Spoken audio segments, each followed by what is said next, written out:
It's Friday, you bastard. Pontiac, we're going out of business.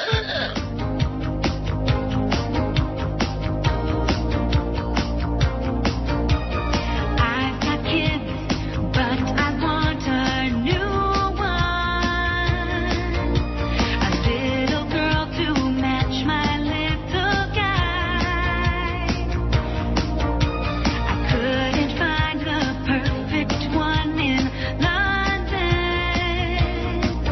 but in Africa they have one I can buy.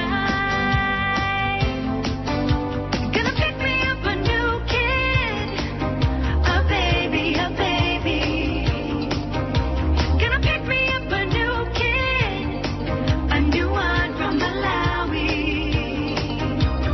Even though the one I want has parents,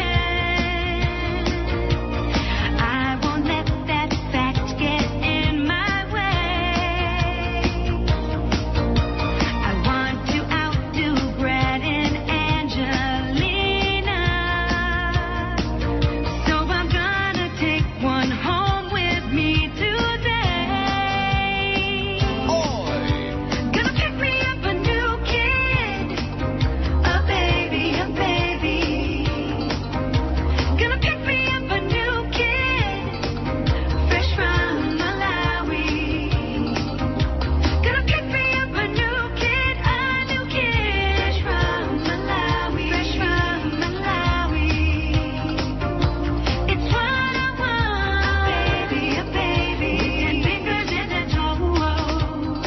Pontiac, we're going out of business. All right. Oh, yeah, I love that. Let's just play it all day. All right. Except at 11 o'clock when Dave Johnson's going to be calling in. I have a spy report from John in Fort Lauderdale who says Dave Johnson's already been on the air this morning. He was on with Defoe and Leslie Visser, yucking it up. They sounded like close personal friends. That couldn't be the same Defoe that used to talk about Dave Johnson mailing it in I think so. and take some cheap shots at Dave, one of the great race callers of all time. That's the same Defoe, mailing it in. Living large and mailing it in. Full of crap, Defoe, as usual. Anyway, Dave will be calling us at 11 o'clock. That's all that counts. Cool. How's Defoe's share doing over there, that point? One thing about that, it's easy to stay consistent when you've got nobody listening. Although John in Fort Lauderdale, I guess, was listening. So I got an email from George, who evidently is doing fine, thank goodness, and I'll get to that momentarily. Here's the poll result from yesterday. I've changed it already. And somebody asked me a good question in one of these emails about how come there's nothing on our website about, and when's the website getting changed already? I thought Eric was going to work on that. I guess he hasn't. What? I guess he hasn't. Well, he hasn't because he hasn't moved it over to the new machine or whatever. I don't know. There's some stuff going on. I don't know. Right. A lot of stuff going on. We're moving into the new building on Monday or over the weekend or whatever. You are. I'm not. I'm still going to be in the same old building. And the AC is on. Oh, a happy day. Oh, it is so comfortable in here you have no idea. I've been waiting for this day for a long time. Been clammy and stuffy. Now, once it's on, you can adjust the temperature, right? Yeah. That's good. And then if we have like an unusual May cold day, which is possible, then I got the baseboard heating all over in every room, so it can get a little more toasty, too. It's a hell of a lot easier to make it warmer than it is to make it cooler. You know what I mean? Mm-hmm.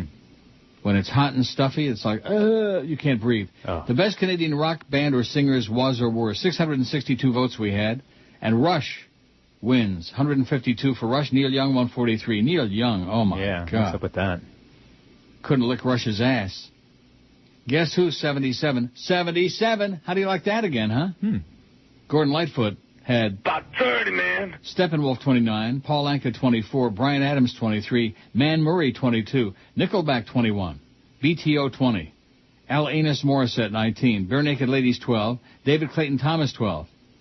He was Canadian? I didn't know that. Till this moment, I never knew that. Spinning Wheel by Blood, Sweat, and Tears with David Clayton Thomas. They were Canadian? Were they? I guess. You I guess. Don't know. You don't know. Yeah. Look it up in your computer. Won't it be great on Monday? Now, you're going to have a computer on Monday in there? I will. Are you sure? Well. Cowboy Junkies 8, Triumph 8, Sum 41 6, Burton Cummings 6. Little slop over there with a guess who. Burton Cummings, who played that slot machine next to me a few years ago at Woodbine, and made a real ass out of himself to me. I was just revolted by his behavior. Ronnie Hawkins, the band, 6. Loverboy, 5. Arcade Fire, 5. What's her name? Avril Lavigne. Well, she's terrible. Did we leave her off of here? I hope. You hope we left her off of there? Why? She's not good. We left her off of the thing. Damn. Who's that, Eric? Arcade, what? Eric did that? I guess we could have added it. Nice going, Eric. Blame Eric for everything. That's Arcade right. Fire, 4. Billy Talent, 4. DOA, 4. The Tea Party, 3. The Four Lads, 3. The Four Lads were Canadian? My God. Standing on the Corner. The Diamonds, 3. 3 Days Grace, 2. The Tragically Hip, 2. Helix, 2. April Wine, 1. But no Avril Lavigne. The hell's wrong with us? Theory of a Dead Man, 1. Matthew Goodband, 1. Great Big Sea, 1. Jeff Healey, 1. Blue Rodeo, 1. Tom Cochran, 1. Who? Trooper, 1. Stompin' Tom Connors. Oh, no. It's a good old hockey game. Is the best. Oh, Stompin' Tom Connors. Somebody ought to stomp him. He's the worst. He's got a vote. Andy Kim got 1. Klaatu got a vote. No votes for Our Lady Peace, I Mother Earth, which you were all excited about. Oh, yeah. Sloan, Colin James, Kim Mitchell, Platinum Blonde, 5440, Chili Whack, Stampeders, or Bobby Curtola. None. 0. Zippity Doodah. Oh. The big O. Speaking of the big O, he'll be on at 2 this afternoon. People are wondering. Geldy's on for Mad Dog this afternoon, 4 to 7. Wow. Dolphin tonight, 7 to 8, and then we got DA, 8 to 11. DOA. I'm going to start changing the name of that show to the DOA show instead of DA. And then we got Greg Likens on, as he is every Friday from 11 p.m. to 1 a.m. I don't know why, but he's on there. Is he any good? Yeah, he's okay. Is he okay? Yeah. I didn't ask, is he okay? Is he good? He's a okay. Great broadcaster? Is he he's learning. Compelling? Does he do a compelling show? No. Well, if he's compelling, I'm smelling. Jorge Rodriguez says, spirits are high and so am I. The George Report. This could be a new segment on the show until he gets another gig, which evidently may not be that far down the road. He'll land on his feet. He'll be okay. All right. And I got some of these emails, man. Some of you people, you crazy people, you know, I'll tell you what. You walk out of your job. All you people out there that are so cocksure of your life and your finances, you walk out. I'm not walking out on anybody. And you pay George a bunch of money. Bring him a bag of money to his house. George says, spirits are high and so am I. I've already been contacted by a couple of interested parties. No one is doubting my popularity or my ability to get ratings. The issue, as usual, is how much they're willing to pay. Dinero. Right. It would help me secure the money I'm asking for and need just to stay level if I can walk in with a list of sponsors. I have a few I know I can count on, but the more the merrier. We're getting a lot of emails, people asking what they can do to help. Sponsors can help. I don't really need anyone writing in with their boss's contact info. This ain't Glenn Gary, Glenn Ross. I don't need leads, and I have my own copy of the Yellow Pages. I need bosses who say they'd be happy to sponsor a George show right away or in the near future. They can write me here, George@NeilRogers.com. Jorge at NeilRogers.com. Caught some of the show yesterday. The emails are very sweet. Most of them, not all of them. Just to be accurate, you know how I am when what I offered to give was Lee my entire music library, about 15,000 songs. Media Monkey is just the software I used to manage and play the songs with. Right. I'll come in and transfer the library and install Media Monkey as soon as he gets the other computer hooked up today if he wants. Thanks, old man, George. Thanks, old man. How do you like that? Was that a shot at the call end? me the old man. What? Was that He's a little been shot? calling me the old man for 20 years. Or 15 years, anyway. Well, if we lose the old man, remember that line? Yeah. If we lose the old man, and the Godfather, everything comes back to the Godfather. In fact, I think more than anything else, especially this week with all the crap that's been going down, I think more than any other line in the Godfather, this one's appropriate. This is the business we've chosen. He was so good, Hyman Roth. Yep. He used to walk his little dog on Miami Beach, and all the old ladies would quell from him. Yeah, screw him. Hyman Roth. He's still dead. Here's one that says, hey, Neil, sorry to hear that George has joined the many other unemployed Americans out there since he was axed the other day. I wanted to comment on all the emails you read yesterday about people claiming they'll no longer tune into your show because George is gone. Your show is called The Neil Rogers Show and not The Neil and George Show. I listen to the show to get a good laugh from you flapping your gums at random topics from 10 to 2. I don't listen to the show to hear George say his random okay, sure, and no when you ask him a question. A little shot there at George. Keep up the good work and stay crazy. I am, Leo. I'm crazier than a bedbug. Always will be. Always have been, especially when I started in this business. This is the monkey business. So I changed the poll so people can vent.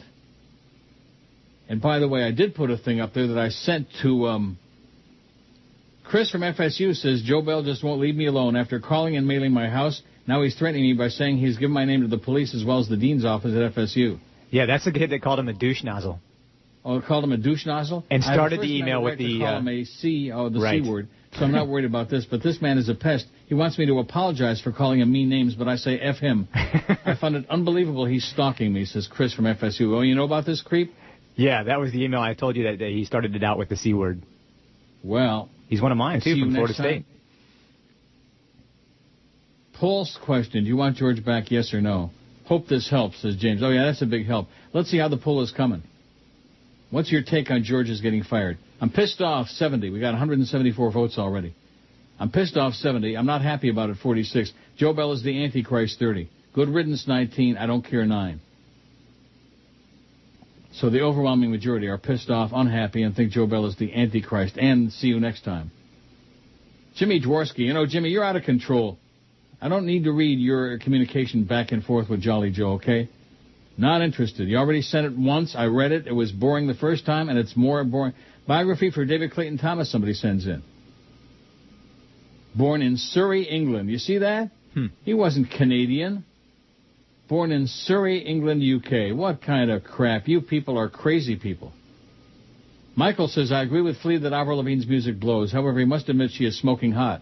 Ooh. I bet even an old fairy like you gets a tingle when she's dancing around on stage. No, I don't get a tingle or a jingle. Yeah, and I wouldn't call her smoking hot either. I like her a lot. I wouldn't say she's smoking hot. No. Cute. She's cutesy. I'd say she's cutesy. Yeah. Isn't that a good way to describe her? Perfect. Cutesy. Her music is marginal at best. I like Avril Lavigne just fine. Her music's cutesy, and Blood, Sweat, and Tears were not Canadian. They keep putting all these British people on there. What about the freaking Beatles? This is the business we've chosen. Yeah, I heard that somewhere. O'Neill! It's Fatwa Friday, you bastards. All right. I had a chick named Kay. One day she flew away to Tijuana where the moon is blue. The moon is blue. But with our right-wing censorship, there are words that mustn't slip to truly tell you how I feel for Kay. So, if you see Kay in Tijuana, I'll see you in Tijuana too. Now if you see Kay, tell her I miss her each day, and the FCC won't let me sing this song I wrote today. Now if you see Kay, take her hand, gently say that after this transmission I'll be out in 90 days. Oh, if you see Kay in Tijuana, then I'll see you in Tijuana. Don't wanna go, but gotta see you in Tijuana too.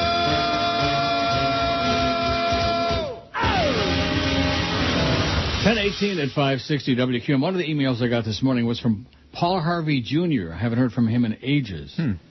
Call me, and he's got a phone number. Call me. I'm not going to call you. Why would I call you? If you got something to tell me, when in doubt, tap it out, right? Yep. If you know the email address, which obviously you do, why would I call him, Paul Harvey Jr.? I don't know. If you got something good for George, then send it to me or send it to George. George at neilrogers.com. Jorge, Jorge, okay? For all you crackers out there, Jorge. And maybe we'll be getting the George report every day from George. We'll see on Monday, once we get in the new building. Yep. Now, how's that new studio? Small. Is that what you're going to do from now on? Is just say, yep, yep, yep? It's small, but it's nice. How about the studio? It's okay, too. It's like a cubby hole? It's about half the size of your old room, but it's going to have new equipment at least, new board, and do they some really? new TVs. Yeah. Wow. Nice digital board. Yeah. That's scary. The CD player will actually fire from the board. Crazy stuff like that. Yeah. It's going to be nuts. The CD player? Yeah.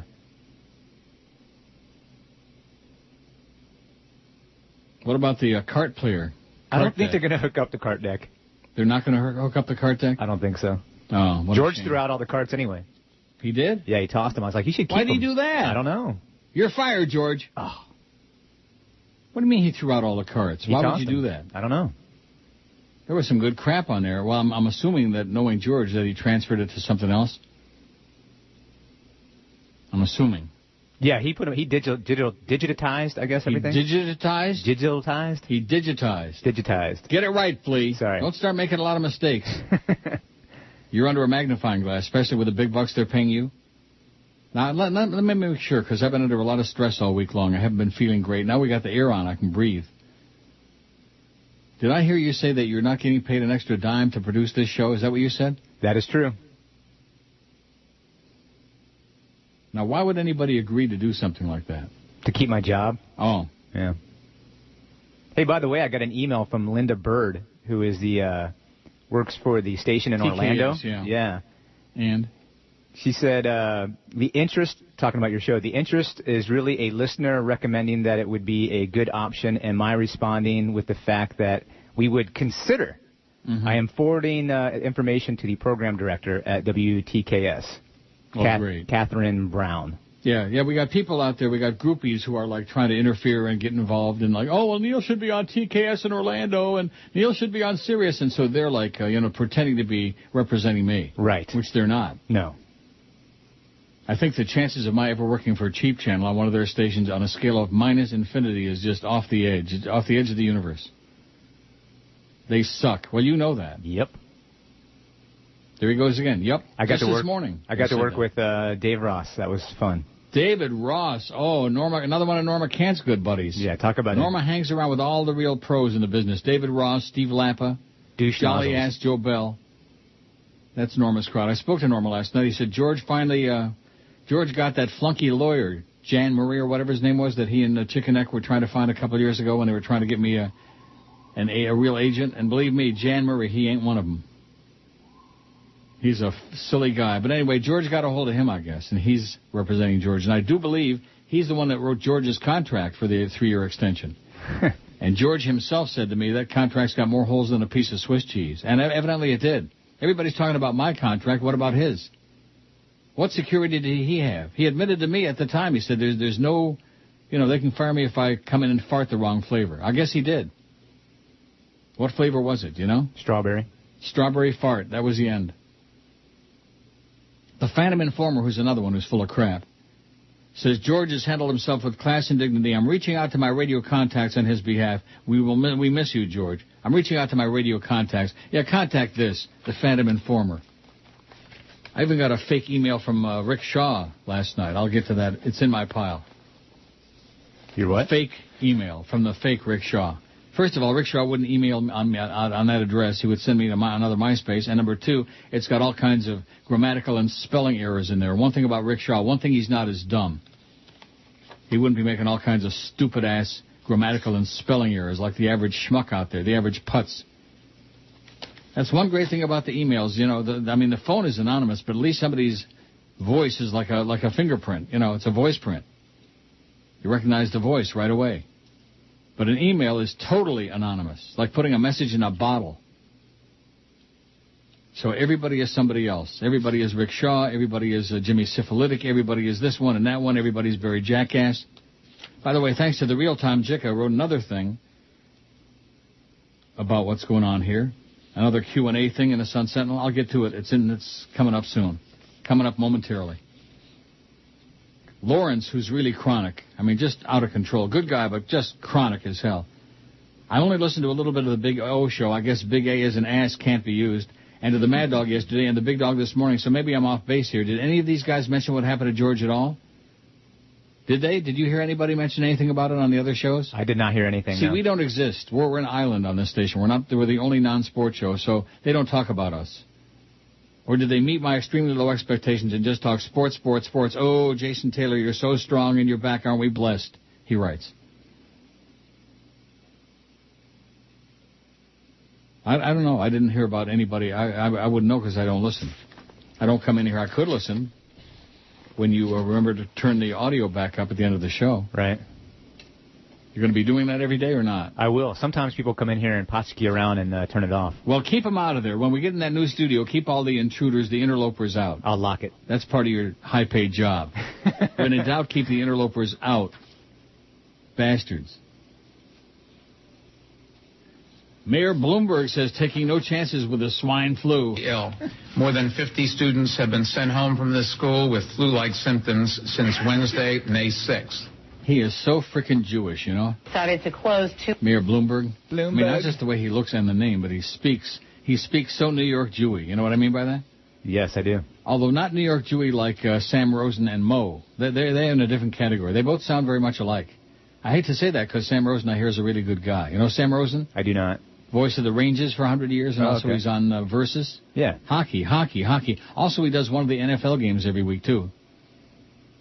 Sam Rosen. You don't know Sam Rosen? I do now, yeah. I didn't know him by name. You better get with it, mister. You're already slipping. You're fading into obscurity, and you just started. How about Boston getting eliminated? Oh, I didn't see the final scores last night. The Bruins are out? Bruins are out. I see the Red Wings beat the Ducks. I'm not happy about that. No. Carolina, when I went to bed, Carolina was at, I think, 3-2. What was the final? I'm not sure, but I know Carolina won.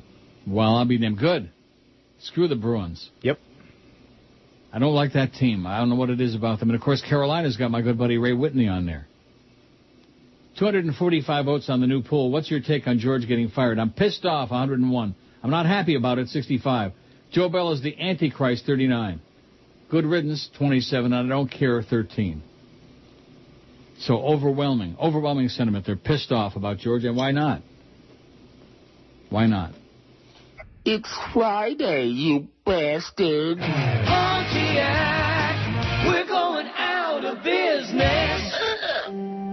Dave Arneson lived an adventurous life, exploring the forgotten realms of Ravenloft or the mountains of Stormreach. He was a great friend, the kind that would lend you a +8 shield or assign you a +2 charisma amulet when fighting the minions of Loth. Once he saved my life. As young druids, we were walking across a dark bog when Dave saw a warghest screaming towards me. If it wasn't for Dave, I wouldn't have been able to equip my boots of escaping in time. And now, sadly, Dave's mana supply has run out, and his saving throw has failed, and he will forever be missed. But I know he's with the great dungeon master in the sky. Exactly, and that's a good place for him. 1031 at 560 WQAM. Here's some goofball who says, is George fired or is he coming back? No, he's fired and he's not coming back. George is a decent sidekick for your show, but as a host, he sucks. Get back to taking some calls. No. Bring back Dave Caprita, Captain Dave and Neil. Flea blows, hetero homo, it says. Hetero homo. What does that mean? I don't know. Hetero. I think I'm Chris hetero. from FSU, who's really chronic and getting on my nerves, says, did you call me a creep? I didn't call you anything. I don't even know who the hell you are. Did I call him a creep? No. Says, I'm not. I sent Joe Bell one email and he won't leave me alone. I don't like dealing with him or emailing your show like the crazies. I just want Joe Bell out of my life, says Chris from FSU. Poor Chris. Maybe you are a creep, Chris. I don't know. Kind of crap that you're sending. And Baron Fitz says, in line with Chris, did I hear what I think I just heard? Joe Bell is going after one of your listeners for calling him names? If that's the case, I take back calling him a fat loser. He's the fattest loser in the history of fat losers. What a douche knuckle. Ooh. I wonder if that's kin to like douche nozzle. You think douche knuckle? I like it. Douche bucket? What about a tub of douche? Oh, I already know this, Rick. Rick says Mike Smith is riding mine the burden of Preakness. If you haven't heard yet, yeah, I've heard. See you at Batavia Downs. Didn't I tell you before the show today Mike Smith is riding? I looked it up. You did. Because Dave's calling at 11 o'clock. I want to know a little bit of something about this race. Not that I know that much about thoroughbred races, and I don't pretend to. Even when we did that stuff, I got lucky there at Gulfstream. I picked like 5 winners out of 10 weeks. That wasn't too bad, and a couple of seconds. Mm-hmm. It was fun. You started out hot. It started out really hot. I was like winning every week, and then all of a sudden, you know, that's the way it goes in racing. Yep. You go in streaks. Fleet told me Eddie K won $80 billion at Gulfstream a few weeks ago. Isn't that what you told me? Yeah, it was a lot. Won a lot of money. Good guy, Eddie K. He was the first one to get screwed, as I recall. And the true story about Eddie K is that he offered to do the show for nothing, just for the talent fee from his strip clubs and all his other sponsors, you know. Offered to work for free, and Fat Joe said, bye-bye. Bye, Eddie K. Something like that. So the real Tom Jika writes, And his questions and answers. I still think Tom makes these up, which thanks very much, Tom, for making up questions that have my name in the station, and we like that. We can use all the free publicity we can get. Question, I listened to a smattering of Neil Rogers and heard the axe fell on poor Jorge Rodriguez. I hope he can land on his feet somewhere decent. It looks like WQAM is trying to hasten Neil's exit/retirement. So once the summer starts, will they be programming best-of shows, or will they elevate one of the kids in the studio to be the next George? Are you one of the kids in the studio? I'm the only person in the studio. What? I'm the only person in the studio. I'm sure of that. They're all down the street, huh? Yeah, there's nobody What about here. Clarence? Is he down the street? No, he's still here, but he's not coming in until like 11. He had a doctor's appointment. He's not coming until when? 11-ish. Well, why not? He had a doctor's appointment. Uh-oh.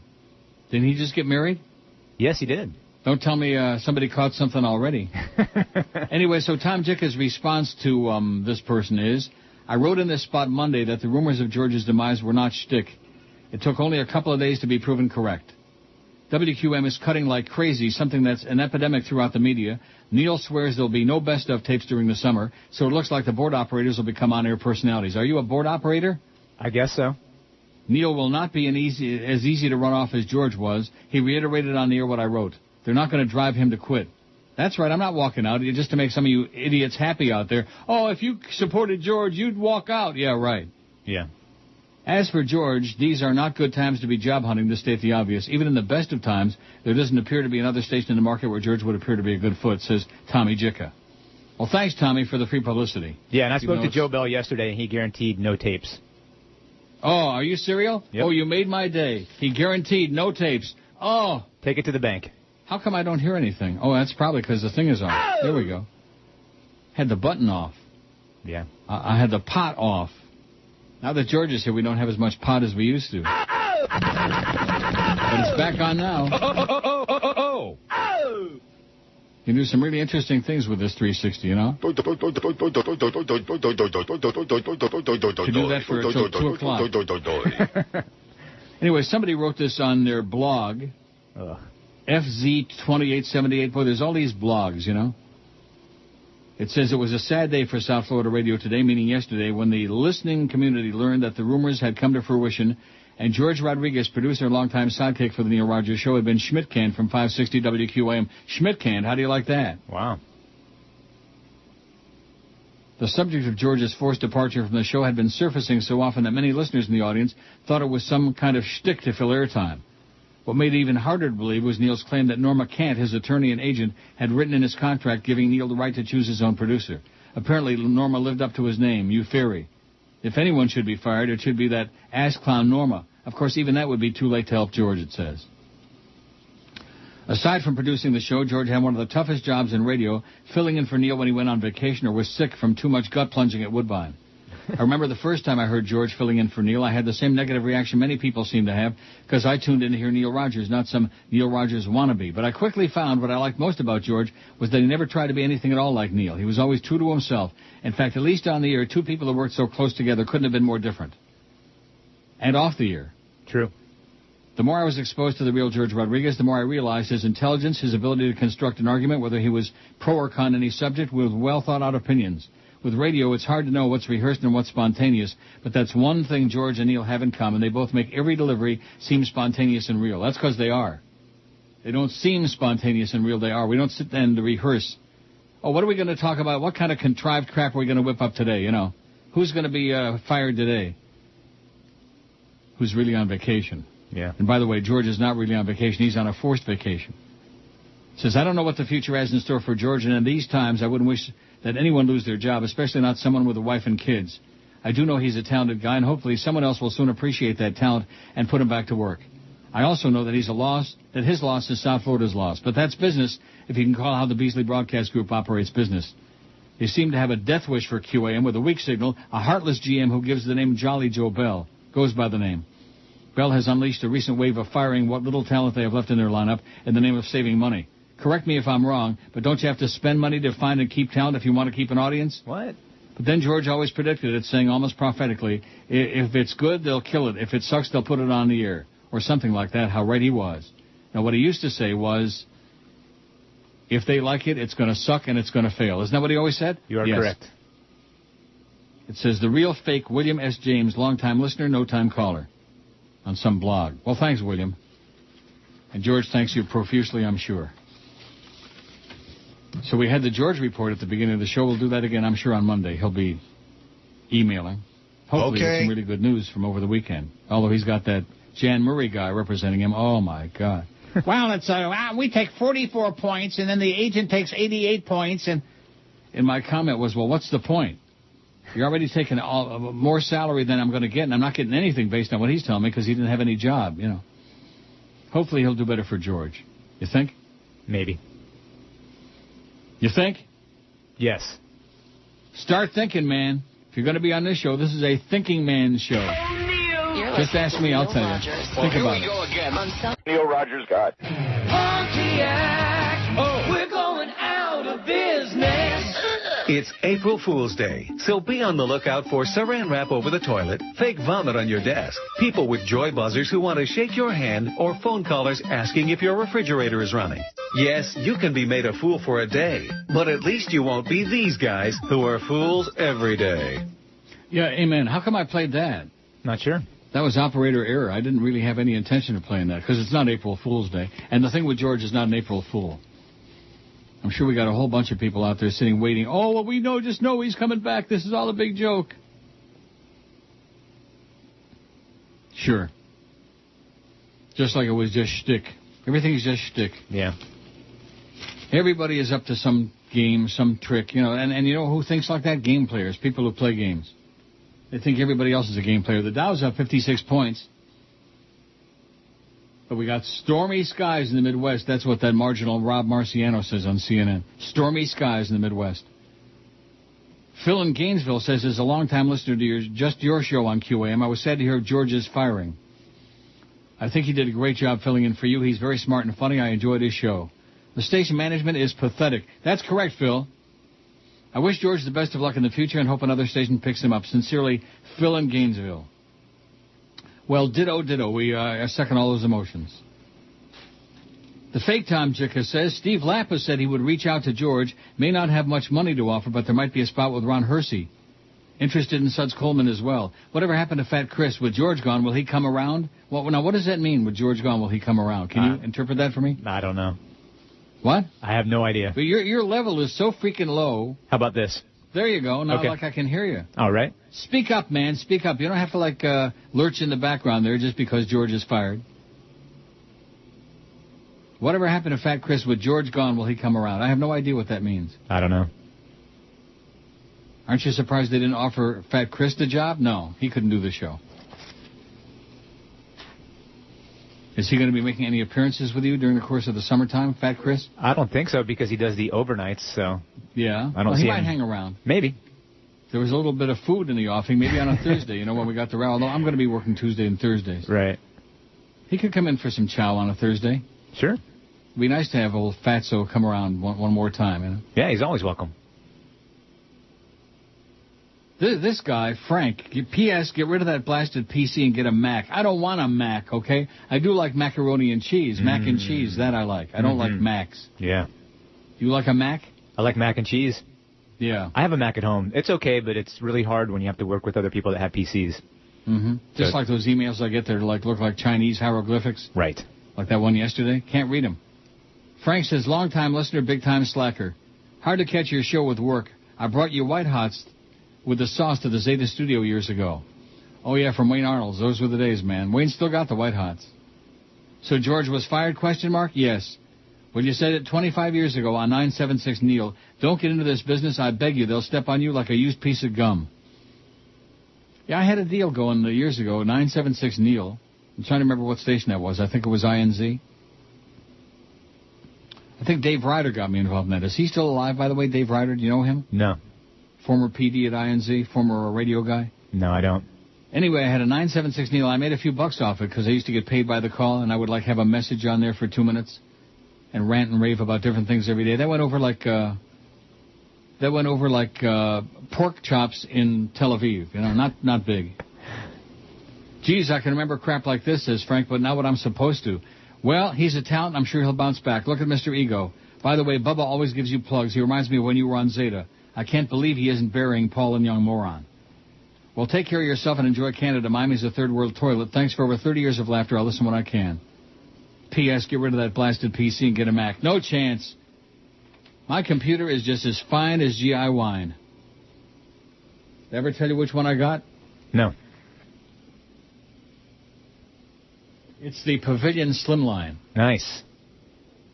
Takes up very little space. It doesn't crash. It's just, I mean, once in a great while something will happen, but not because of the computer. Barbara says, Neil, radio is the only business where someone like Fleas with zero talk show experience can slide right into a prime on-air position in a major market simply because he's cheaper and is palsy-walsy with the boss. Are you palsy-walsy with the boss? Palsy-walsy? I don't know about that. Are you one of his bunk butt buddies? Joe Bell should be fired for not knowing that talent, experience, and results actually matter. He should also be fired for promoting his little buddy Flea just because they're friends and Fleas work cheap. It's a slap in the face to hardworking professionals everywhere. Why not use this opportunity to give on-air auditions to actual radio professionals? Oh, yeah. See who's out there. Why not try Nicole Sandler, Keith Van Allen, Joe Martin, Seabass, Jay, Dick Farrell, Jim DeFetus might even be worth a laugh. Seabass is good. Worth a laugh. Just keep footy as far away as possible. Oh, we will. I worked with Seabass in Tampa. Who's that? Seabass, he used to be the morning guy in Tampa, 98 Rock in Tampa, and then he came over here and did some things I think at Gator. Yeah. And now he's doing nothing. But he's talented. He's a good guy. If QAM management is truly interested in success, wouldn't it make sense to see what real talent's available instead of just handing the gig to a career ne'er-do-well who happens to work cheap? Are you a career ne'er-do-well? No, I think I've done actually okay in my career. Fleas would never go for on-air auditions because he's terrified of anyone with more talent than him. He's like a Solieri. Okay. Jealous of Mozart. Screw him. Barbie from Tampa. That's me. What is that? Soliere? I don't even know what that is. I don't know. Solieri? Do you know what that is? No. Barbara, I know you're in Tampa, but you're using words too big for me. Yeah. Neil, I also listened to the other shows yesterday, says Chef Sparky. Big O and MD, and neither gave reference to George's departure. I thought Mad Dog would definitely comment, especially when he began to point out all the firings in the Heat organization yesterday. By the way, old Paul says he's disappointed in the old man, and nobody fires his producers but him.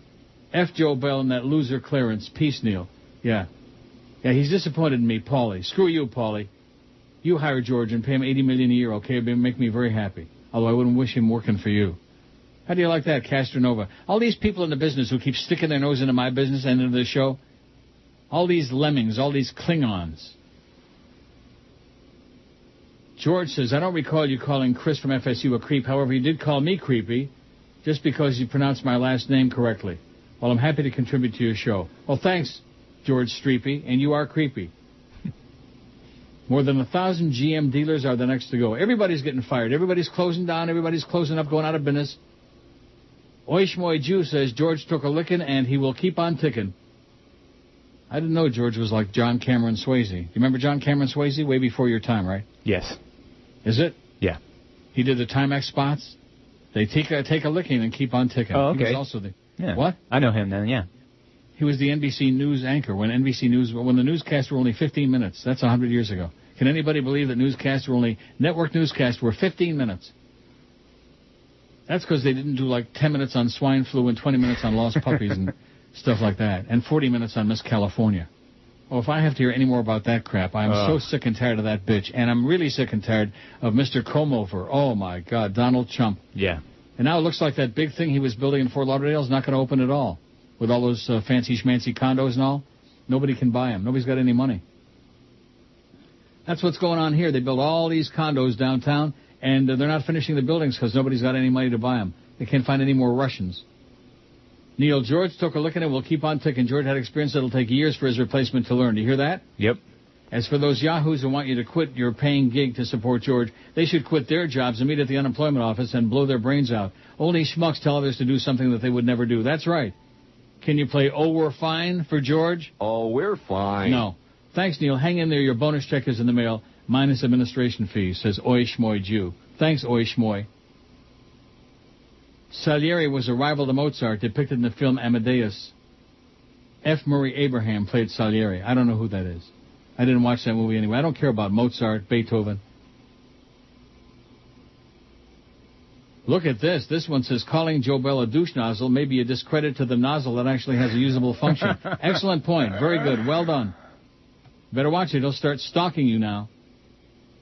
Flea's parents say, "Yo, Mr. Rogers, thank you for firing George and letting our son work with you. We know that someday he'll take over for your job because all of his contacts in the business. Thank you, Flea's parents." Wow. My parents are dead, so that's kind of creepy. Are your parents dead? Yeah. That's in bad taste then. Yeah, a little bit. Mine too. Your parents are dead? Yeah. You're not that old, are you? No, my dad died when I was 19. Wow. Yeah. And Mom? She died about 3 years ago. Wow, mine too. This stuff happens, it's part of life. Yep. The older you get, the more dead people you got around you. Well, my dad smoked for like 40 years, so. Oh, boy. Yeah. Heavy-duty smokers, man. They wind up croaking fast. Oh, yeah. My mom pulled an Elvis. She had a heart attack in the toilet. She had a heart attack on the toilet? Yep. Holy moly. But she didn't have the heart attack because she had all them drugs in her system like Elvis. No, but she had a lot of vodka in her system and a lot of nicotine. She had a lot of vodka in her system? She was drunk on the toilet? Oh, a chain smoker and hardcore alcoholic. Oh, not a good combination. And now she's sleeps with the fishes. Yeah. Well, you're insensitive the way you talk about... What can you do? I mean, they die. People die. Yeah, but it's the way you're talking about it, though. Not the fact that they died, but just the way you described it. Well, when you grow up in a alcoholic home for, your whole life, you tend to get a little jaded and bitter. Oh, my God. You grew up in an alcoholic home? Oh, God, it was horrible, yeah. Boy. So I guess you're not much of a drinker. Oh, yeah, I drink. Do you? Yeah. Not a good idea. Probably not. Is Flea a bell buddy? Kenny Kramer asked. Of course, he didn't say yesterday that he saw some of the emails Joe Bell's been getting. He actually read them. I don't think Joe Bell would let just anybody look at his email. Do you? See that? This is a suggestion from Kenny Kramer that you're on the inside. He showed me the email. He did show it. He printed it out and showed it to me. It's not like I'm reading his emails, like I'm going through his email inbox. Why did he do that? Why would he show you an email? It was the one that called him a douche I better do the break because Dave Johnson's calling at 11. Okay. Not that we don't care about the email, but nevertheless. This is the Neil Rogers Show. This is your brain. Any questions? Okay, it's 11 o'clock. I bet you that phone is going to ring any second. You think? I think so.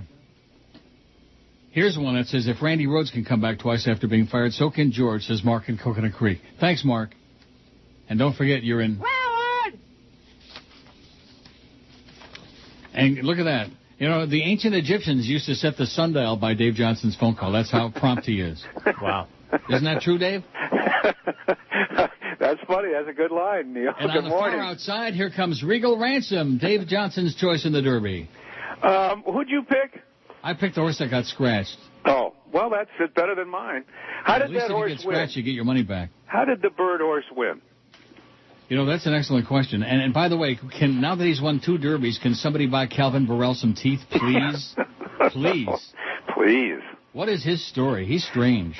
Well, he's a very likable guy, but he went to the 8th grade, Neil. I mean, he's I don't think he can read or write, but he's just a horseman, and I mean, God love him.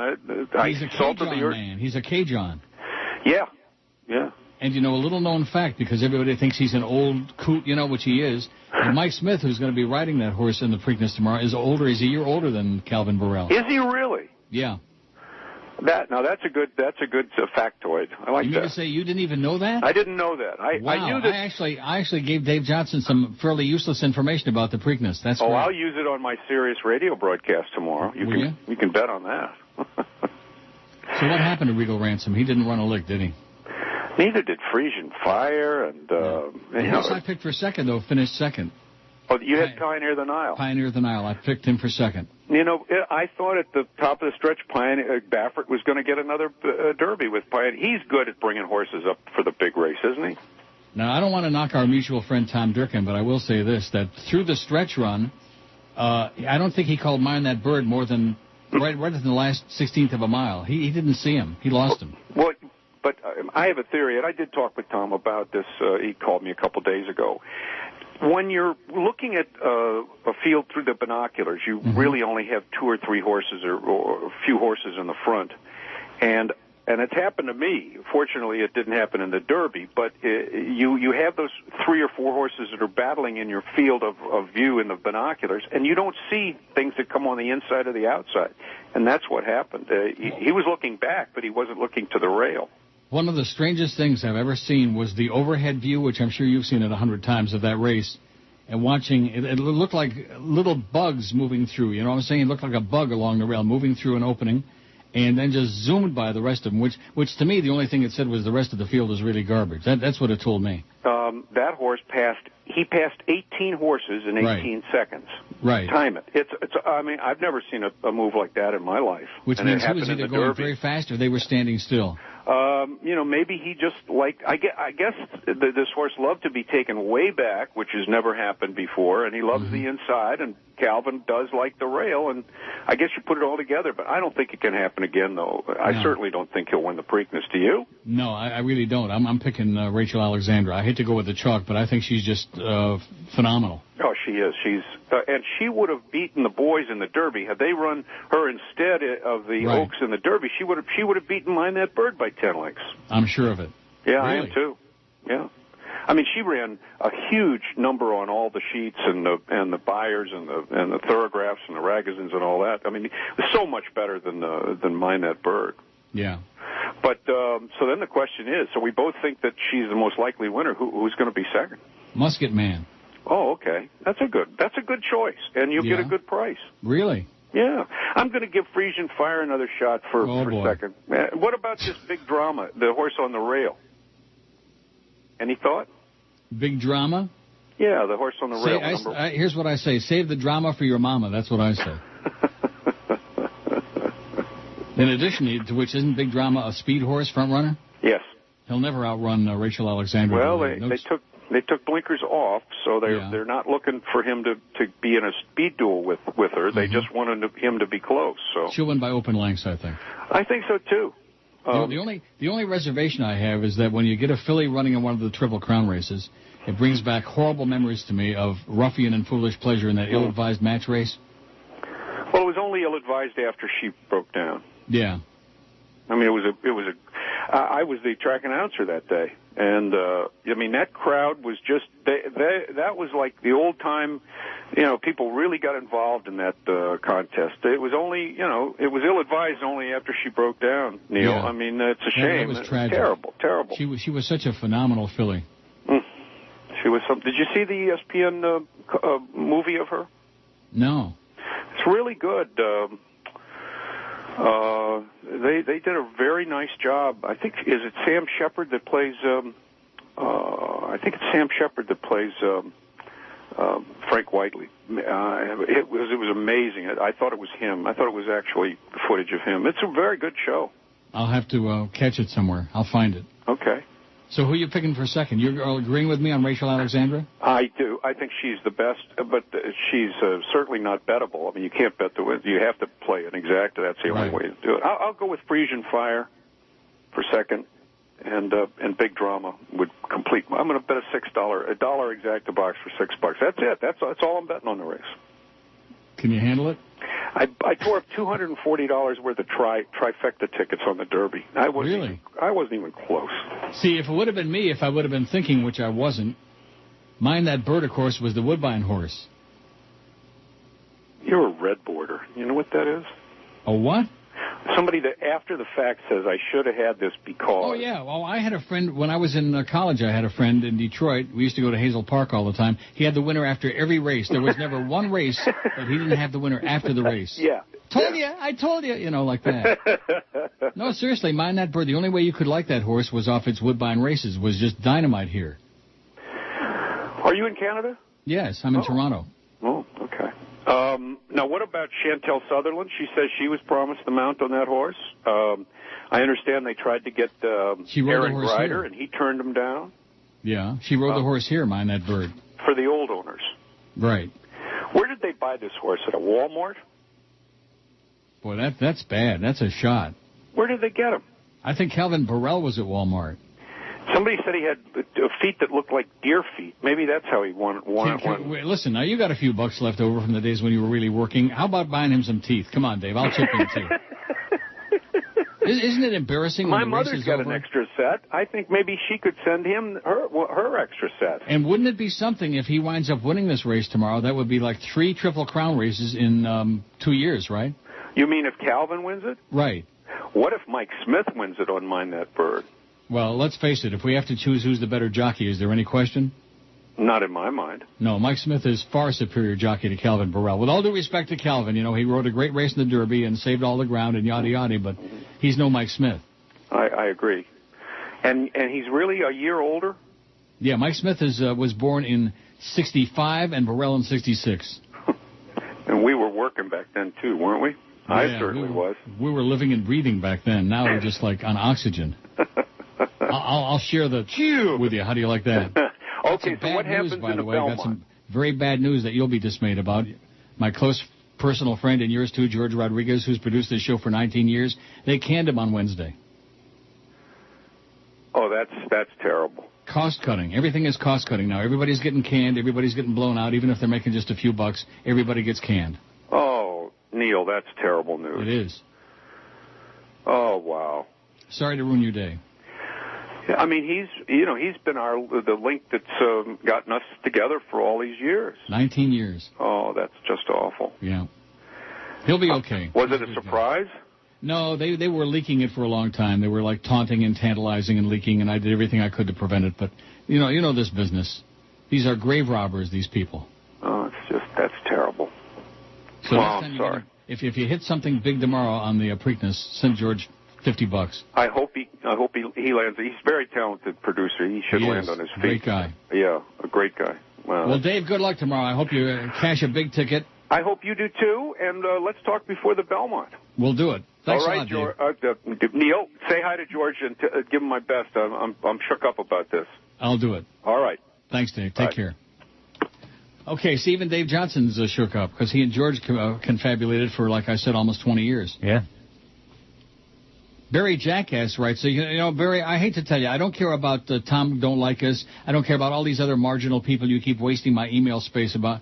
Mark Hochman is the creative force behind the Dan LeBastard Show, he writes. He's the best radio producer in South Florida and is a big fan of your show.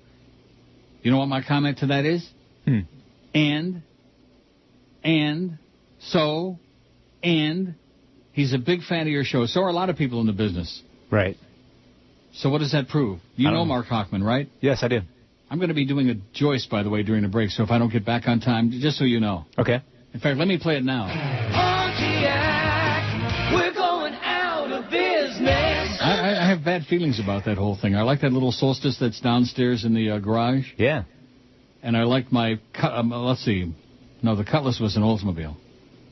Pontiac Grand Prix. I had a nice Grand Prix a long time ago, 100 years ago. Pontiac made a fine car. There was nothing wrong with Pontiac, right? Sure. Yeah. I don't think I never owned one, but I've had friends that had Trans Ams and stuff like that, and they liked them. Yeah. What's not to like? I mean, it's no Mustang, thank God, like that, Although once you've driven a Corvette, once you start driving Corvettes, you don't want to drive anything else. Really? That's me. I mean, I'm just speaking for myself. I've driven Corvettes for 22 years. Wow. And I'm just spoiled. I just love them, man. There's nothing like having that power under your foot and smooth ride. It's like having a really super fast Cadillac. Mark Hochman is the creative force behind the Dan LeBastard Show. True. So Dave Johnson likes Rachel Alexandra, and for second he picked Freezing Fire, and for third he picked the Big Drama. Save the drama for your mama. Oh, not yours.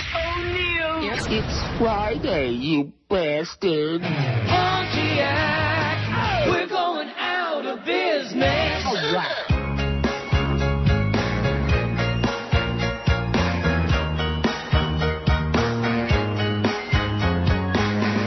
Got a wife and kids in New Jersey jet. Had a girl on the side and we jumped in the sick. We got it on husband, suspicion was growing. I was cheating real bad without my wife knowing.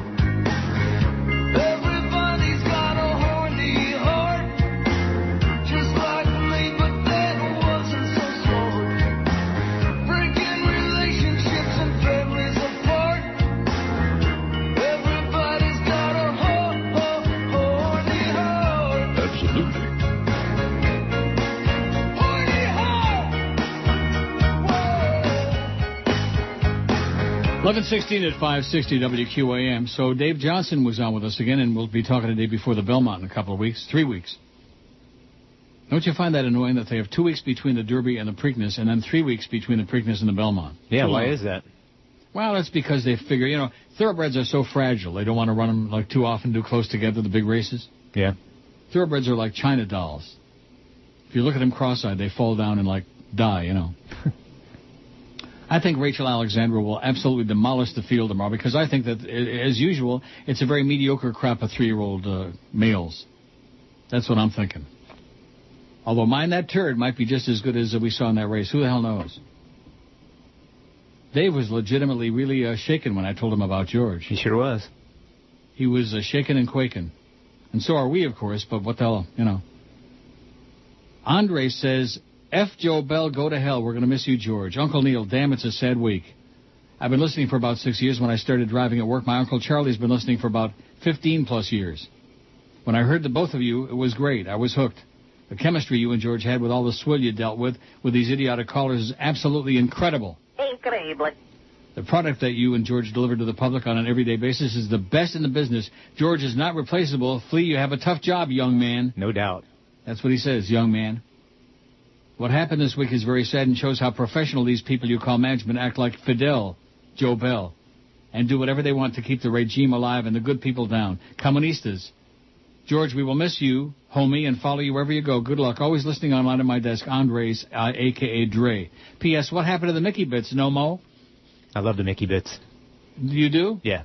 I'm tired of the Mickey bits. I'll just play... Eisner? That's enough for right now. They got old, man. Yeah. They got old. There's only a limited number of them, just a few. Unlike the Chris Matthews bits, which you can never hear too much. Here's a cute one. Here's a cute one. It says, Clarence seems to be spending a lot of time at the doctor's. Is he okay? I'm very worried about his health. Oh, woo! That's cute. Didn't you say Clarence was at the doctor today? Yes. Maybe he's pregnant.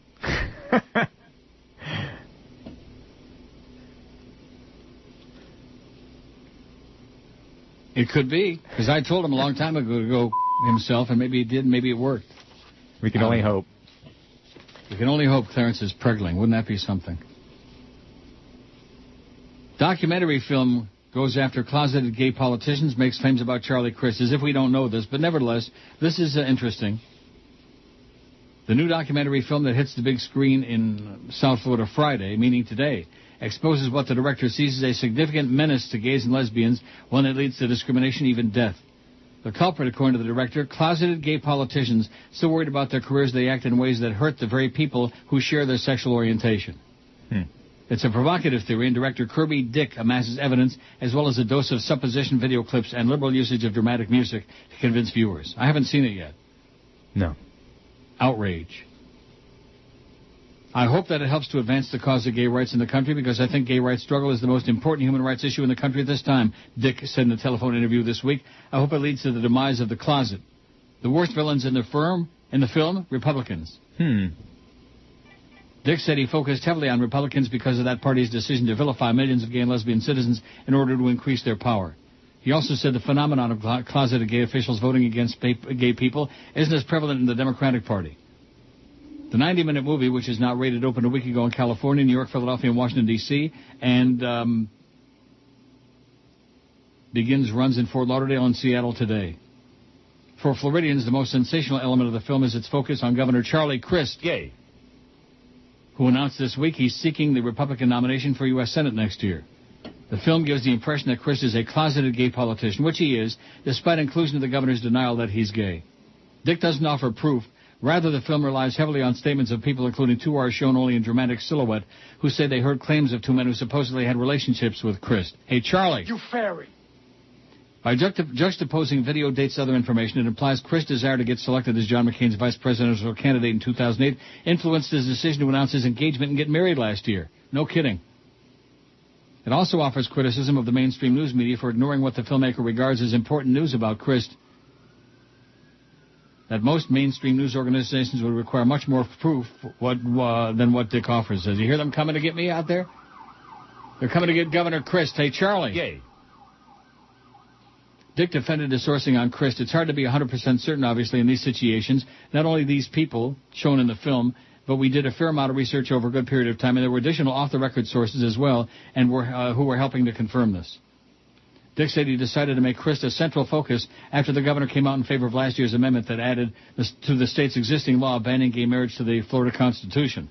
If he'd come out opposing it, I think a strong case could be made that this amendment would have been defeated, he said. Ron Mills of Fort Lauderdale, a Democratic congressman, area leader for the Broward Democratic Party, and campaign director of the Florida Gay, Lesbian, Bisexual, Transgender Democratic Caucus, transgender, said the film put too much Charlie Crist in there. I think it's just because of where he's at in his career, Mills said. It was too heavy on Charlie Crist, especially at the end. It's almost like they know where he is a rising star, so let's go shoot him down. Dick said the release schedule was set weeks ago. It's simply coincidence the film opens in Fort Lauderdale 3 days after Crist announced his Senate candidacy. The film is in no way meant to impact Crist's Senate campaign, he said. Erin Isaac, the governor's communication director, said she'd read about the film, had no comment. She did say she looked at the governor and went, "You fairy." Crist Republican primary opponent Marco Rubio said he didn't know anything about the movie and doesn't want to. That's all disgusting stuff, man. I'm not into that kind of politics at all. I don't even want to talk about it. I don't want to hear about it. I don't want anything to do with that stuff. I think it has no place in political discourse, Rubio said. I'm not into that. That stuff has no place in American political discourse. None whatsoever, none. Although he did look over his shoulder and go, "You fairy," like that. Mills, the Democrat, and Benjamin Lewis of Fort Lauderdale, Republican committeeman and vice president of Log Cabin Republicans of Broward, watched an advance copy of the movie this week at the Sun Sentinel's invitation. Both said they didn't learn anything new. Overall, it's nothing I haven't heard before. It seemed to be a conglomeration of years of brief newscasts put into one film. Would I pay to see it? There's no way, Lewis said. It's nothing more than a rerun. It's like watching The Golden Girls for the 30th time and getting the same episode over and over and over again. Well, now that B. Arthur's dead, maybe Governor Crist could be one of the Golden Girls. What do you think? He's already gray enough. Hey, Charlie. You fairy. Dick said the general public feels differently. If you're in politics and you follow politics very closely, you may know a lot of the politicians I report about, he said, but the vast majority of people who see the film feel it revelatory. Revealing. Why couldn't he just say revealing? They're not aware that these politicians are closeted and are voting against, etc., and they're not even aware of the systemic damage the closet does. Dick, 56, is married, straight father of 2, outrages his 9 feature-length documentary. His twist of faith about sexual abuse by members of the clergy was nominated for an Academy Award. How do you like that? Wow. Kirby Dick. How's the market doing today? Have you taken a puke at it? It's been up and down. I don't care. It's just a rhetorical question. Okay. Here comes the bunny and there goes your money. That's all I can say. How's the poll coming with George? 409 votes on the poll. Boy, a lot of votes and a lot of emails on there. Oh, my God. Barry Jackass. You know, Barry, you're annoying. You're really annoying. The fake one, whoever this is. What's your take on George getting fired? I'm pissed off, 163. I'm not happy about it, 104. Joe Bell is the Antichrist, El Anticristo, 72. Good riddance, 42. I don't care, 28. 409 votes. Overwhelming. They're pissed off and fired up. Oh, Neil! You're listening to Neil Rogers. Even Dave Johnson's foaming at the mouth. It's Fatwa Friday, you bastard. Pontiac, we're going out of business.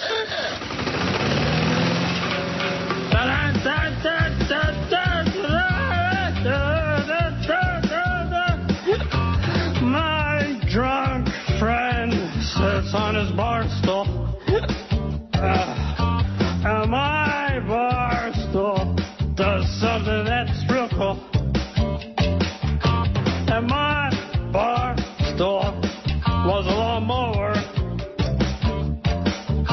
And my bar stool is the real goer. Hey! Nothing. My bar stool ain't for the street yet. My bar stool busted by the heat, yeah. My bar stool drove it too high now. My bar stool got a DUI now. Take a little trip. Take a little trip. Take a little trip to jail. Gotta sell it quick. Gotta sell it quick. Need the money to make bail. Oh, I don't feel so good. 7:30 at 560 WQAM. Pete the Chronic says, to play spots by George, WQM blows, and Josh Darrow's the Antichrist. Wait, I thought Joe Bell was the Antichrist. Well, there's a lot of Antichrists running around. Oh, okay. Fershke says, are they seriously going to still run spots that George did? That's just mean. No, it's not just mean. They just want the money. They don't care. I wonder if George is going to get the talent fee. What do you think? No. No. That happens all the time in this business. People get canned, just like when Ranieri got blown out at IOD. They were still playing spots with his voice for months. Yeah, I told them to change it yesterday, but... And what did they say? Well, it played. What? It played. So they said, screw you? Pretty much. I thought you had some clout in that place. Nah, it's dwindling as we speak. That's because you're on this show. That's because you're associated with me. Yes. Anybody associated with me in that building is immediately on the Schmidt list. Here's one with a phone number. It said, then they sent me this I don't know how many times, and I usually don't read the ones with just a phone number. Make up a phony name, okay? Neil, I'm sorry to hear about George. He's a good person and talented in his own right. It seems the good people always get Schmidt on. That's correct. The good people are the ones that get screwed over. They get the shiv in the back. Oh, here's a cute one. Don McNuff. You screwed George royally, you Jew bastard. Yeah, I did it. That's right. I did it. Moron. Simpleton. Imbecile. Ass clown. Jeff and Kendall says, according to allracing.com, allhorseracing.com, in the 2007 Facing Tipton, Kentucky October yearling sale, Dave Cody bought mine that bird for $9,500. Yeah, that's what Dave Johnson was talking about. Bargain basement. That's what he was trying to allude to. So, no, they did not buy the horse at Walmart. I don't think they even sell horses at Walmart, he says. And then he says, ha, ha, ha, like that. Jeff and Kendall. Dave was just alluding to the fact that it was a very cheap purchase and won the Kentucky Derby. That's what he was saying. Got it? Yes. Here's one from Alejandro. Says, I think you should let Flea play his favorite bits. How are you going to play your favorite bits? You have no computer there. No. Monday. Now, they moved the DCS down to the other building? They're going to, yes. They're going to? Yes. Oh. You better not walk in there on Monday morning just holding your in your hands, you know what I mean? It's possible. Rob from Miami Beach says, so was it really Jolly Joe's call to fire George, or are there higher-up muckety-mucks making the decisions to squeeze Uncle Neil? They're making decisions. Who the hell knows? What do you think? You think it was a corporate decision or Jolly Joe? I think it was a combination. Mm-hmm. I think corporate said you need to cut X amount of dollars, and he took it from there. The fake Joey Reynolds says, Bill Marshall told me you lost your sidekick producer, George. I will put a good word out to Steve Lappa at 850 WFTL. My WOR show runs from midnight till 5 a.m. Oh, God. Steve Lappa. Joyce Kaufman may be looking for a flunky producer sidekick. Does George have any technical skills? Yes. Does he have a good client guest list? I'm sure he does. The fake Joey Reynolds. Oh. Boy, if George's future relies on the fake this one and the fake that one, we got real tsuris here, George. Yeah. We got real problems. Fake jobs from fake people about fake stations like WFTL, Steve Lappa. I mean, Steve Lappa is as far from the radio business as almost anyone I can think of other than Beasley's. Tracy and Kendall says, I'd like to express my sadness regarding George's firing. It wasn't a surprise due to the build-up this week, but it was such a letdown to face the reality of this travesty yesterday. I've been listening to you since the WIOD days, and this change has created an awkward void for me. As much of a Neely as I am, I consider this a day-by-day probationary period. I'm not sure if I'm going to remain a listener or not. Oh, boy. George's firing even made dinner conversation last night like we were discussing a family friend, and weren't we? Friends entertain, enlighten, and then are there for you when you need them, just as George was. Upon hearing the news, my husband's first response was, they're trying to get Neil to quit. Uncle Neil, whatever happens, don't quit or retire. Stay there till that station crumbles around you. Thank you, George, for everything. You'll be dearly missed. Tracy and Kendall. Wasn't that something? Tracy says, don't quit, whatever happens. But then on the other hand, she says she doesn't know whether she'll be listening or not.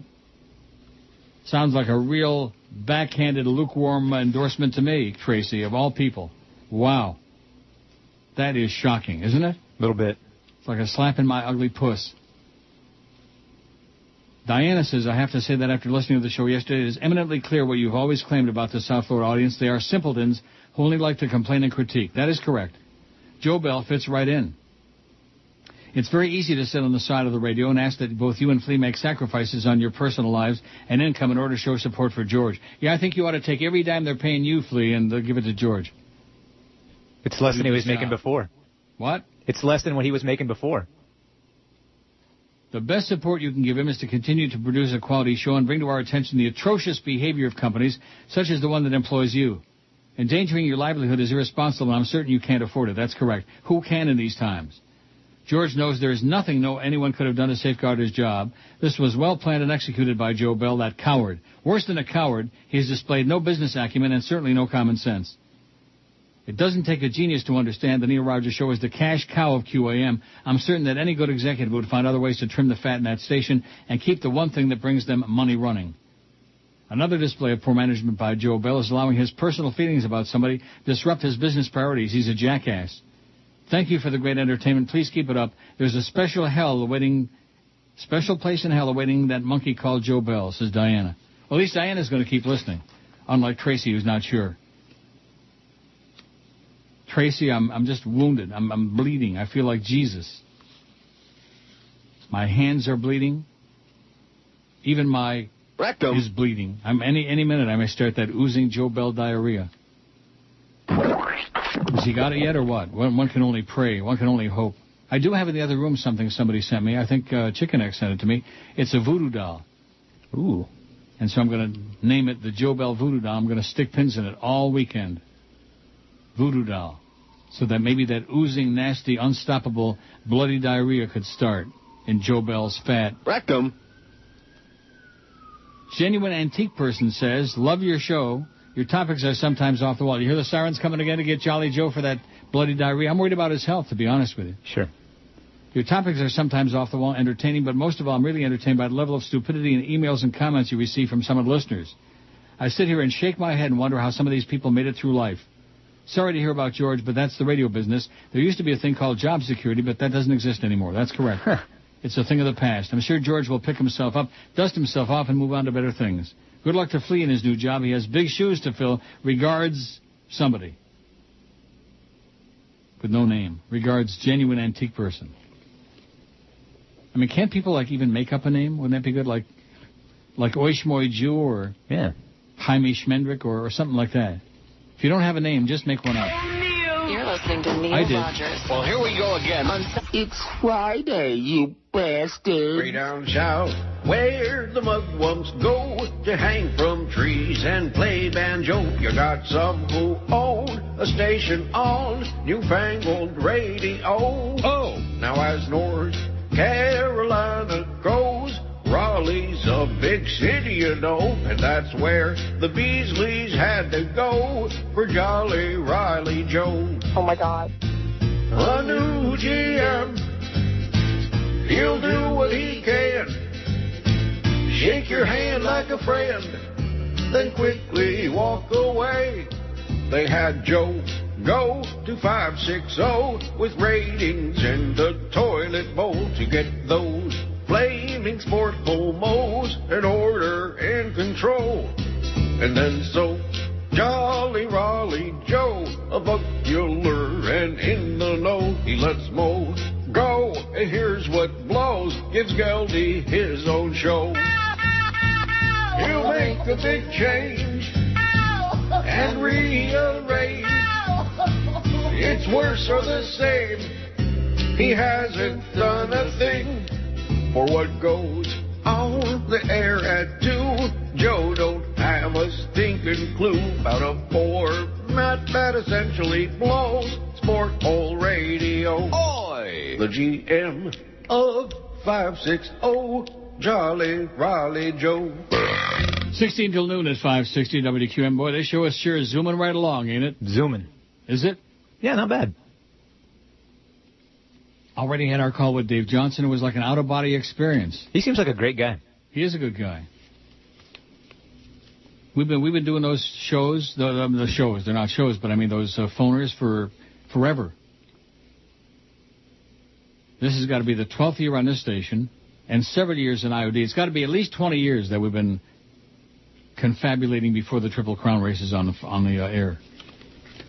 20 years, like a lifetime. concerned Julio and Kendall says, I'm going to listen more now that George got Schmidt canned. Really going to miss that thrilling roller skating talk, though. Little shot. A little bit. Beast or Quarter should be your sidekick, not Flea. Shot at you, too. Wow, just like that. Concerned Julio and Kendall, yeah. Stephen Deerfield says, I heard you talking last week about maybe updating your website. George said it was fine. Sorry, but it sucks. It's hard to read with all the long scrolling pictures, way outdated, have been up there forever. And when George said it was fine, I knew what management meant about him. Sounds like he was lazy. George had nothing to do with the website. That's not his job. It never was and never would have been. Eric is the one who said he was going to, rediddle it and get rid of a lot of the old crap on there. That's when he moves the thing over to another machine, which I don't know when that's going to be. Should be my biggest problem, the website. It says, unless they laid off other people, which they, this guy, is he out of touch with reality on his station? Unless they laid off other people, saving $70K wasn't the real reason he got fired. He just plain sucked. Sorry, I think your friendship with him may have clouded your judgment on his talent or lack thereof. Wow. I love your show. Loyal everyday listener since 92, Stephen Deerfield Beach. Well, there's a real backhanded, who knows what he's saying. Well, A, George did not suck, and B, there's a laundry list of people that are no longer here. That's right. So the cutting his salary was just one of many, many, many, including the late Ken Malden, who died shortly thereafter. But other than that, Steve is obviously an expert on the stuff that's going on here. Not totally out of touch. 478 votes on the poll. Here's one with a phone number. Oh, isn't this cute? Forget about George for a minute. Can you spot me a couple of bucks? I'm in a jam. Mrs. Rodriguez. Isn't that cute? Ah, ha, ha. Yeah. Oh, ho, ho, ho. Ass clowns. So many of them in so little time. So many goofballs. Here's one with a phone number. Want to know what type of show Fleabag is going to have when Neil is out. I better not hear a word about sports. 10 a.m. to 2 p.m. Must something. I don't know what that means. It just ended. Just trailed off. 10 a.m. to 2 p.m. Must, I guess, have no sports. I guess. You're not going to be doing sports, are you? No, not really, no. How about those Carolina Hurricanes, huh? Yeah, so they play who now? They play the Penguins. Wow, that'll be good. And Detroit plays the Blackhawks. Ooh, that's a good matchup. Mulder says it's a shame that some sub-level poor excuse for a person such as Joe Bell can royally screw a good guy like George. Flea is doing a good job so far. I think he has a good radio voice. Just hope the show can survive. Good luck, guys, says Mulder. And just hope the show can survive. I think I'll survive. Now, I want to just find out from you, since you're the expert on these new ratings, on this new thing that we can't talk about. Okay. Now, is this going to be like a standalone month? In other words, it's not going to be like lumped in with the previous two trends? It'll be April. It'll just be the month of April. Correct. Not combined with February and March. No. Just April. Wow. And when's it coming out, next week? Thursday. Oh, the pressure. Are you kidding me? Gary in Coconut Creek says, just an observation. When you asked Flea yesterday if he knew anything about the rumors about you being on the chopping block next, he hesitated on his answer back to you. Like I said, just an observation, but usually when an answer is a little hesitant like Flea's was, I would be wary. Nothing personal against Flea. I think Jackass Joe must have been a supervisor for the post office at one time. I guess he didn't realize if he get rid of the employees at the station, he won't have a job himself. Wouldn't that be great? What a jackass, is Gary in Coconut Creek. Jackass. That's certainly better than some of the words that what's-his-name from FSU called him. Yeah. Did that really happen? Was there really an exchange of emails, of hostile, angry emails? I guess so. Why? I don't know. I would think that Joe would have more things to take care of than worrying about this kid. What do you think the GM of a major market, of 3 major market radio stations, especially when we're in the middle of the move to down the street, right, would have more important and pressing things to do than getting into a peeing contest with anonymous listeners out there with silly emails? Yeah, college kid at that. Yeah, college kid. Ned in Miami Beach says, glad to see that since George is gone, you've gone back to doing full-time interviews every day. Oh, yeah. I like the horse guy every Friday. The show is much better and more interesting when you have guests on. I look forward to hearing interviews every day. Well, guess what, Ned? You won't. Well, you won't. You'll hear Dave Johnson 3 times a year before the Derby, Preakness, and the Belmont, and that's it. That's the only guest we have on this show. Period. I look forward to hearing interviews. If you want to hear boring interviews, tune in to all the sports shows. You'll hear all the interviews you want with all the same people over and over and over again. Ira. Are you knocking Ira Windbag now? You better watch yourself. A little bit. He's seriously favored with the inside management people I here. guess so. He's on every show except for this one. He's on every show every day except this damn show, and he was threatening to be on this show. Steve in Jersey says, sorry to hear about George. You guys made a unique team for many years. George was always reserved when with you and on fire when hosting by himself. We will miss him. As to those pinheads running around with their heads cut off, either threatening to stop listening or accusing you, they obviously don't know what times we live in. I got whacked from a company with 25 years under my belt, did a hell of a job. They reorganized the company. Bye-bye, don't let the door hit you, etc. Welcome to the club, George. It's big and getting bigger every day. Have light plea, but not at George's expense. We'll continue to listen on the net. Now ordering the McDouble, still holding the cheese. Good luck, George. Steve in Jersey, he orders the double cheeseburger with no cheese to save a couple of cents. And he's out of work, so I can understand that. Sure. I still don't like it, but I can understand it. Talk about spare some change, mister? Yeah, I'd rather have extra cheese. Yeah, me too. Double cheeseburger, hold the cheese. I mean, what is that? That's like spaghetti and meatballs, hold the balls? I mean, I don't get that. Here's one says, Neil just tuned in and heard George was fired. What was the reason he was let go? Money. Money, honey.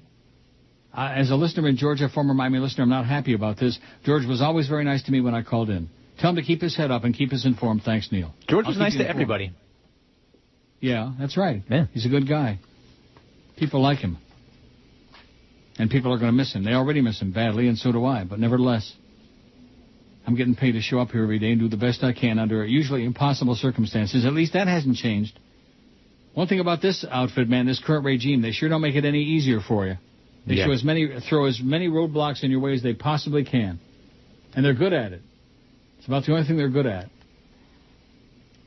Michael says the same people always take the blame for the screw-ups of management. It's like newspapers. A lot are in trouble because of the economy, but a lot have problems because of the takeovers of a few years ago that burned a lot of these people with huge debt. Bada beep, bada boop, whatever that means. Clear Channel. Scott in Pinellas Park says, do not quit. If they fire you, they have to pay your whole contract. That's right.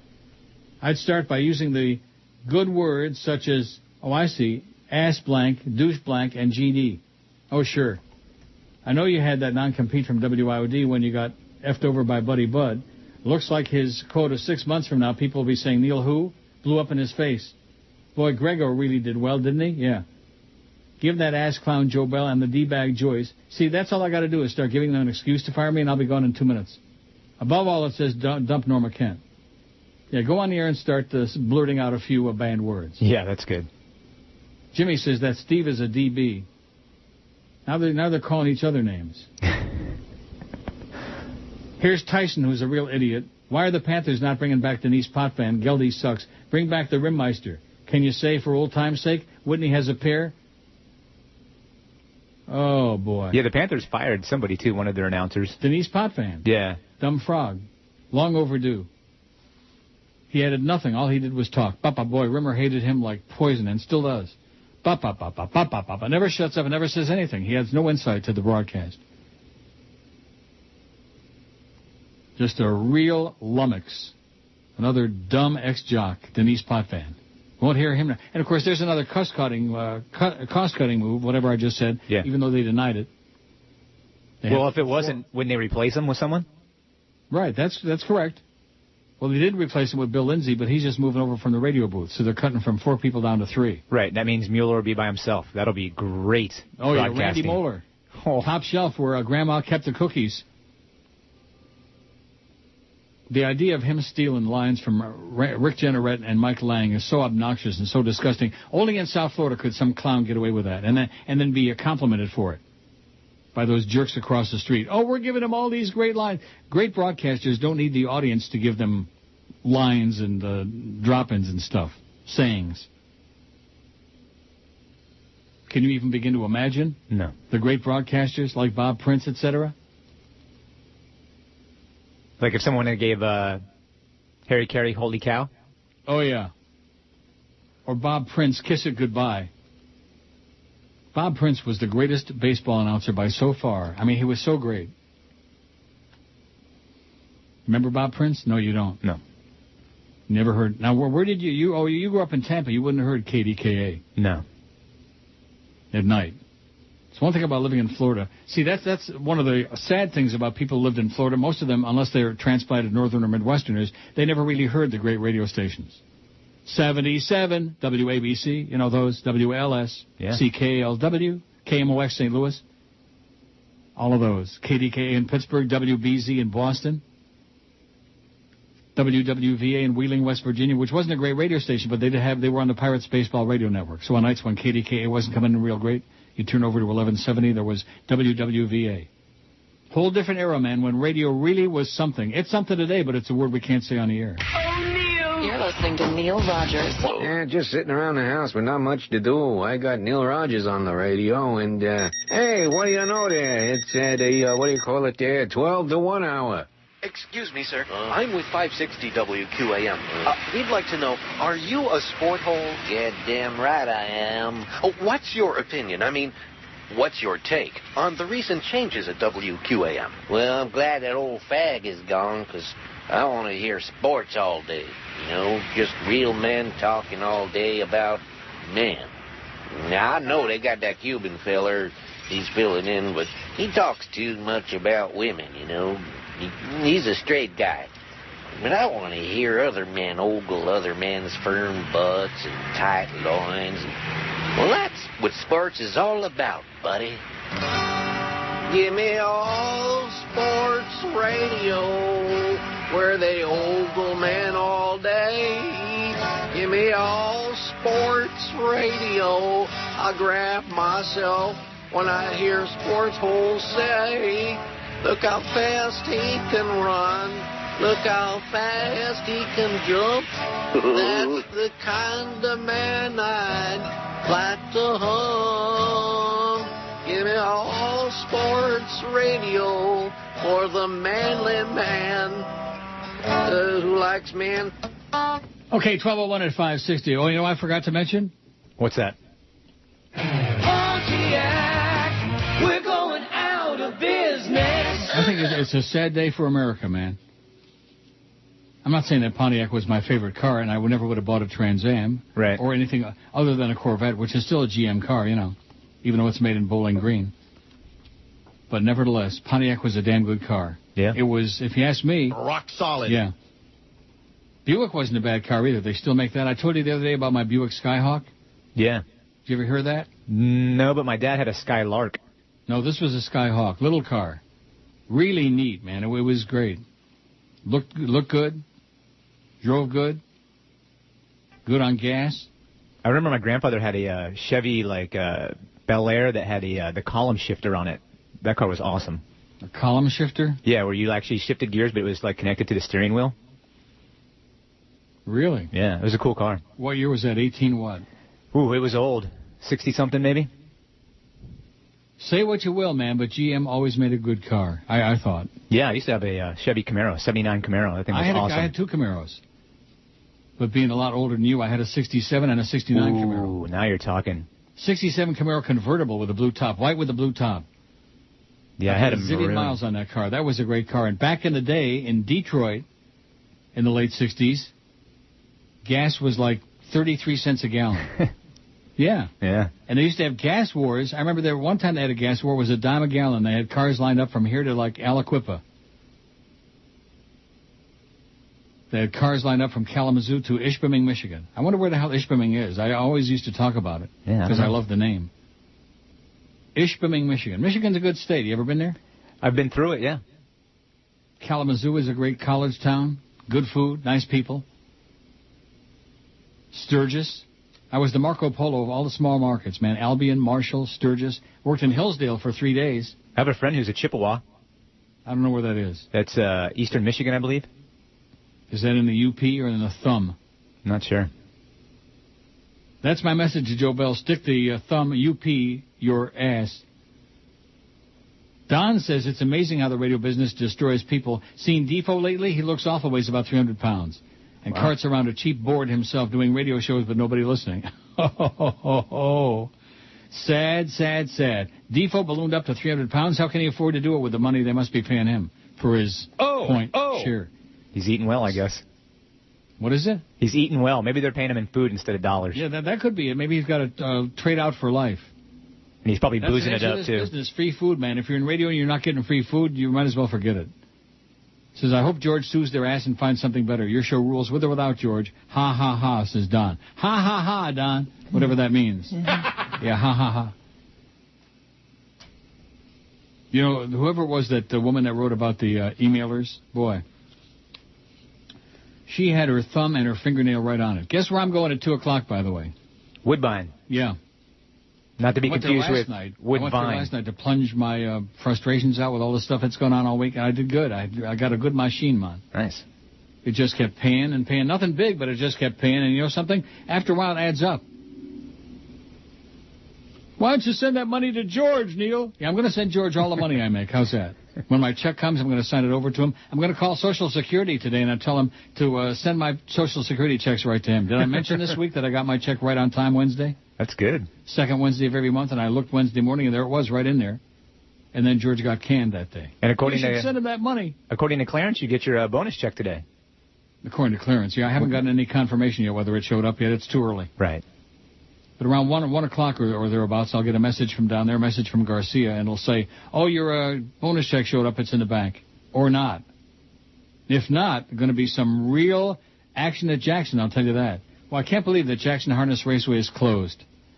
That's so sad. That was right near Jackson State Prison in Michigan. Okay. And believe me, a lot of those drivers, they belonged in there. Gerald Banfield and Clarence Ayotte and Raymond Fuller and Glenn Quick. Let's do some harness racing trivia. Canis Mas Macho, Sandy Fisher or Harold Fisher? I've asked that a million times. Wonder how Wally Hennessy's doing. How's it going, Wally, eh? He used to listen to the show, Wally. I don't know if he still does anymore. I don't know if any of those people at Pompanos, maybe they can't afford a radio anymore. Since the Ala Capri screwed them over so bad, and boy, did they ever. Wow. How come other places they do things right, and in Florida everything they do is half-assed? Why is that? I don't know. Couldn't they take a look at the way they do it at Woodbine or the way they do it at Dover Downs in Delaware, and they just all the money that comes in from the slots and increases the purses and the quality of the racing is great and the money is there? Why couldn't they do that? Because it's Florida. We can't do anything right in Florida. Everything we do is screwed up. And you want to know why? Because everybody in Florida, all the politicians, they're experts. You pick the topic, they're experts. Like my cab guy says, everybody's an expert. Like the drivers here in Toronto, man, they're all experts. The worst. You want to cry? Try driving here with all these Chinamen. No speaking English. How can you read the traffic information when you can't speak English? Yeah. How do they get a license? Thank God there's nobody in Dade County like that. No. No speaking Inglés. The fake Doug says, I just wanted to give George a vote of confidence. Every time I got fired or quit, I ended up better. But when you're at the top, question mark? He says, I got a jackass boss who doesn't want to pay anyone. I'm ready to explode. For old time's sake, here's a few Georgie lines. Just this morning, just last night, just today, says the fake Doug. Yeah, we got one like that just this morning. Yeah, George always said that just this morning. Yep. He's already missed. Big time. You're missed, George. My kishkis are killing me. George says, please don't mention my name with this. Uh-oh. Uh-oh. Too late. Well, then maybe I better not read the rest of it. Well, I didn't mention his last name. It says, info only, don't mention my name. Big meeting Wednesday the 13th concerning the... Now, how are we supposed to refer? We can't say PP. I mean, we can say PP, but we can't say the other. How are we supposed to refer to the new rating methodology? I don't know. Big meeting Wednesday the 13th concerning the beep was held at the Clear Channel in Miramar. Right. Can't copy and paste it, but check out and it's got a link. Beasley was a sponsor, it says. Yeah. Were you involved in that meeting? I was not. Were you aware of it? I was. It wasn't just Beasley, though. It was like all the clusters got together to inform. All the clusters? Yeah, and they're clusters, all right. They all got together to inform the buyers on how the new system was going to affect them, and they did it at the Clear Channel auditorium there. And you know why they did it there? Why? Because they didn't want to pay to do it anywhere else. So they did it for bunch of bastards. Right, they did it for free at the Clear Channel building there in Miramar. For free. You're doing the show for free. They had the big meeting for free. Everything they want for free. Hey, Neil, what do you think? You want to do the rest of the 4.5 years on your contract for free? No. Greg Budell, I'm convinced this is the real one because nobody else in the world cares about this loser. Says, I'm very happy in Montgomery. Have no plans of coming back to the cesspool of South Florida. How do you like that? The cesspool of South Florida. What an ungrateful bastard you are, Greg. Next thing you know, I'd be calling it the cesspool. It is. It's an outdoor septic tank. The folks at Blue Water Broadcasting have been very supportive, and the listeners are very nice, which is a breath of fresh air coming from South Florida. Thank you for keeping my name alive. Give my regards to Joe Bell and Bob McKay. Hey, Joe Bell and Bob McKay. Greg Budell sends his regards. Any interest? No. Anybody care? No. Anybody want to hear from him? No. Ever again? No. Just go away, Greg. Thanks for keeping my name alive. All these people that want to use this show and use me. I'm the conduit. Remember Gary Condit? I'm the conduit. Through me, they use me to keep their names alive. But you notice there's some misfits out there, some radio drivel, who I don't mention anymore and never will again. Let me just I'll remind you of that before the show tomorrow. Okay. Well, not that you need any instruction, but nevertheless. And tomorrow's Saturday. I mean, like Monday. Oh, maybe tomorrow before the show. See, today it doesn't feel like Friday. You want to know why? Because if they were going to fire George or anybody else, it should have been on a Friday, not on a Wednesday. You don't agree with that? I totally agree with that. Why would you fire somebody in the middle of a week? What kind of horseball? What's the point in that? What did it accomplish? What did that accomplish? I don't know. Paul says, since your arrival, how many changes have there been at QM just on the air? How many worked? The biggest joke was Hank in the Morning, then his release. Love you and I'll follow you to a new home, says Paul. I'm not going to a new home. I'm showing up here every day, unless I get something better. If I had something better, let me say this. If Monday morning I had Norma call them up and say, O'Neill's got an offer for $80 gazillion at such and such a place, what would they say? Good luck. No, why can't you answer that? See, you're hemming and hawing again, just like that one faxer said you are. No, what would they say? Do they want me to show up here every day or what? You know. I think they do. Or would they like me to go away with my tail between my legs? I don't think so. Would they like me to skulk off into the distance and die a wicked, lonely death on the streets of Toronto? On the corner of Queen and whatever, Bay. A lot of homeless people lay down there on that corner, Queen and Bay. Seems to be a popular roosting spot for the homeless. There are so many homeless people here, it's just, I just don't get it. And there's one lady, she's over there by the world's biggest bookstore, by Edward Street here. And she's been there every day since I've been here, every day. Except I don't think she works on the weekend, though. And I bet you she drives up in like a new Camry or something. Yeah. Hey, if things get tough, here's a little advice for you. And for George, too, okay? Homeless voice. Get a hold of Sean Kanani, man. He's got a really good scam going. Spare some change, mister? Have a nice day, eh? O'Neill! It's Friday, you bastard. Pontiac! We're going out of business.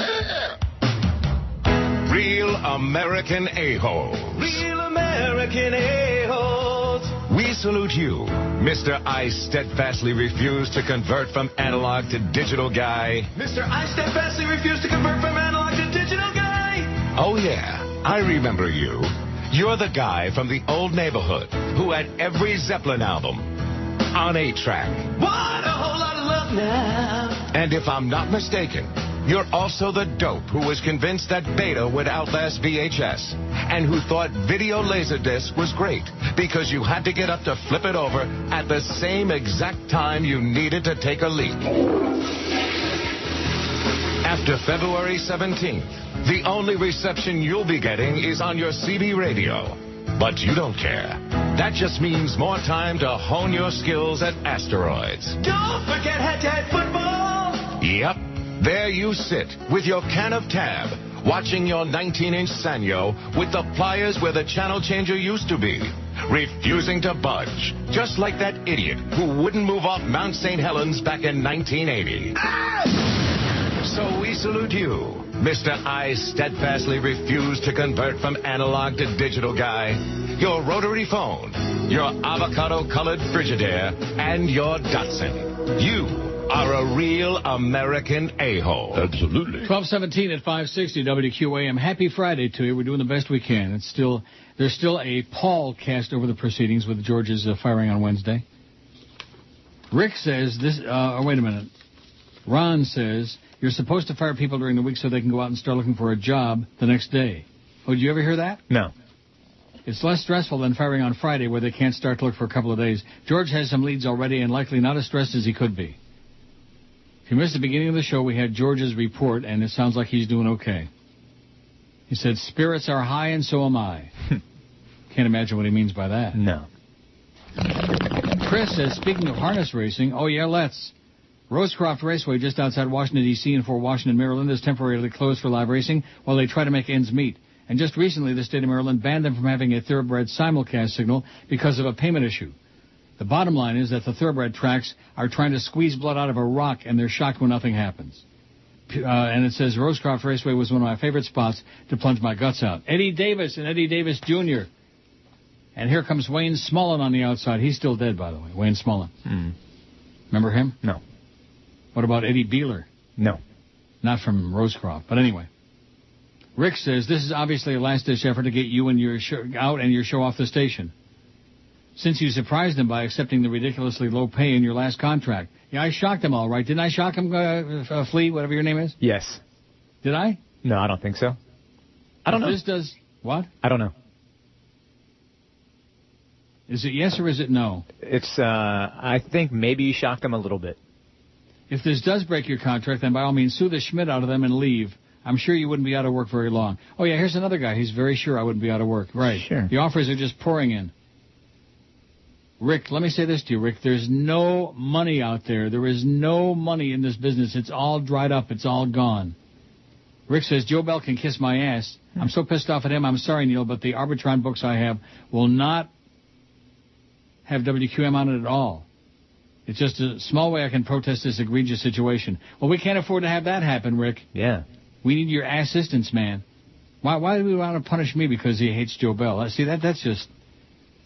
At any rate, do what you think is right, Rick. Hope you sleep with a good conscience at night. Frank, who's been listening since '89, says the movie and play they play in the movie Amadeus about Mozart. Antonio Salieri, his colleague composer, who recognizes Mozart's true genius and is jealous to the point of obsession and who wants Mozart's gig as court composer, feigns friendship with Wolfgang to get close to him, and it's implied poisons him and rips off his last composition. Ah. No real historical basis, just a theory due to Mozart's sudden death. The last thing he said was, I'm dying over here. And that was it. Why did we get into this thing about Mozart? Oh, that's because Antonio Salieri, somebody mentioned. I don't know who that is. That lady, when she sent that email ripping me, yeah, she said that was that person and George was Mozart. Brutus. Et tu, Brute? Use Brute? No. I occasionally splash a little on when I'm down there. I have Brute in my turlet. Kenny Kramer comes through for me and sends me some old pictures. 1977 Buick Skyhawk.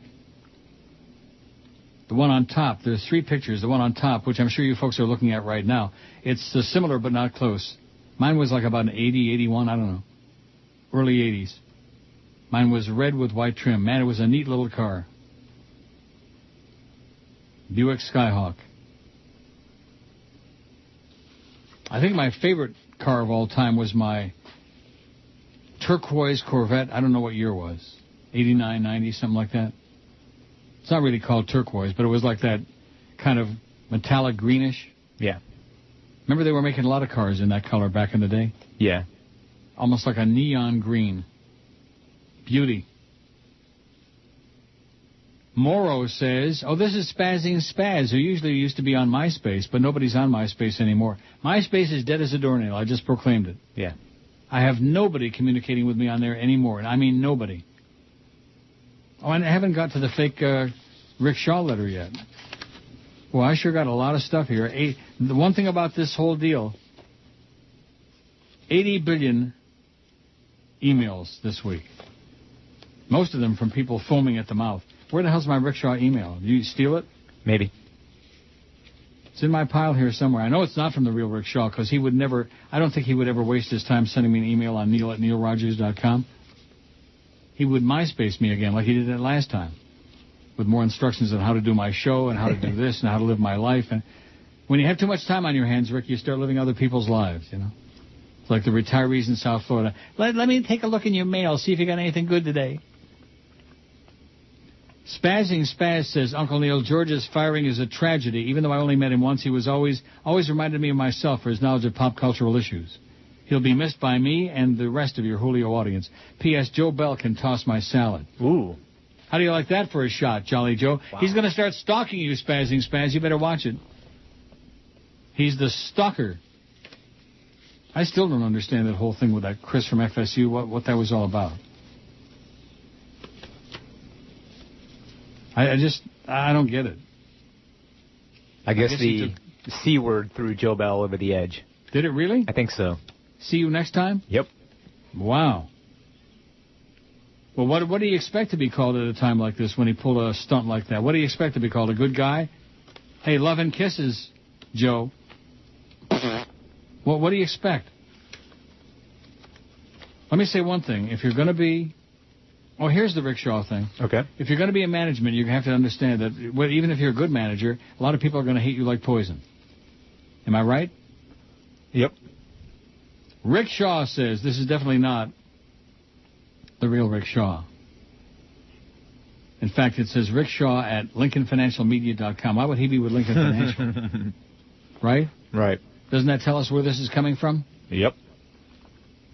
Neil, regarding the no more phones thing, I sent you an email which apparently you did not receive. Oh, yeah.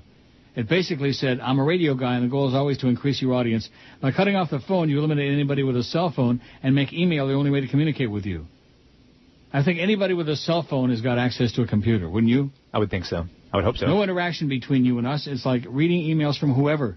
It's your show, and you'll do what you want. That's right. But the loss of George is such testimony to what radio really is. It's an art form, and it's a business. And when the art form gets in the way of the business, the art form will always lose. Loose. See, Rickshaw wouldn't write loose. No. He knows how to spell lose. George Rodriguez is a producer, is a better talk show host than most talk show hosts. And I'm being less than generous in that observation. Having listened to you almost as long as you've been on the air in South Florida, I've developed the opinion that George wasn't making a ton of money. Such are the fortunes of radio. 7% of the on-air talent account for 39% of the salaries paid, and you're in there somewhere. Yes, I am. Yep. But George represents all the things anyone would ask of an employee. He's loyal. He's especially good at what he does. He's rarely sick. He has a unique on-air relationship with you that cannot be replaced. He's not an expert on anything, but knows a little about almost everything. He's the kind of talent you couldn't find on eBay or in a send me a tape so I can hear what you sound like scenario. I was truly stunned when the reality of his departure set in. It is sometimes hard to separate the real from the Neil, and when this whole thing came down, it hit me right smack dab in the middle of my ears. Because you are Neil Rogers and George Rodriguez was your Tonto. Tonto. I guess we might call Joe Bell then. John Killer. Yeah. Yeah. And that dynamic duo has been evaporated by the suits. It makes me sad. There is evolution and time marches on and tomorrow's another day and the beat goes on and all that crap. And because he has that one thing that's such a gift, if your choice is a career in broadcasting, talent, he'll be just fine. Looking back, I did it, you did it, anybody who got anywhere did it. And when the smoke clears and the dust settles, it'll be appropriate, I suggest, we see the end of a special era in South Florida radio, Neil Rogers and George Rodriguez. Love you, Neil. Signed the fake Rick Shaw. Oh, Neil! It's Friday, you bastards. Hey, everybody! The Toy Toy Man is back again. He's gonna do the Toy Toy dance, so take a feudalistic stance. Come on and toy. Yeah, toy. Come on and toy.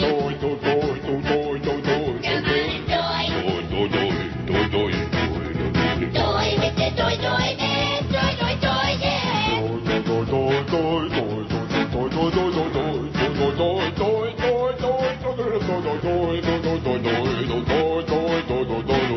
Toy, toy, toy, yeah.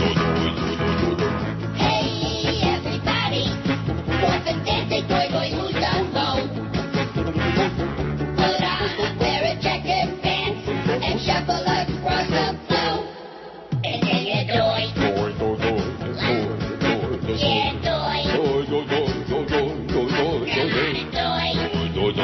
and toy. Toy with the Toy Toy Man. Toy, toy, toy, yeah.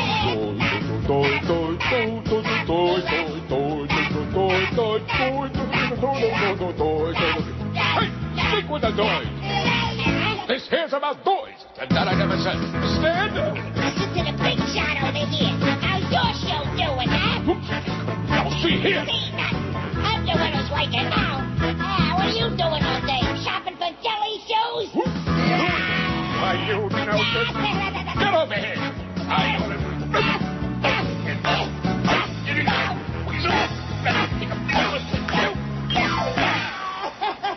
And also that, and yeah, and Pontiac, we're going out of business. Wow.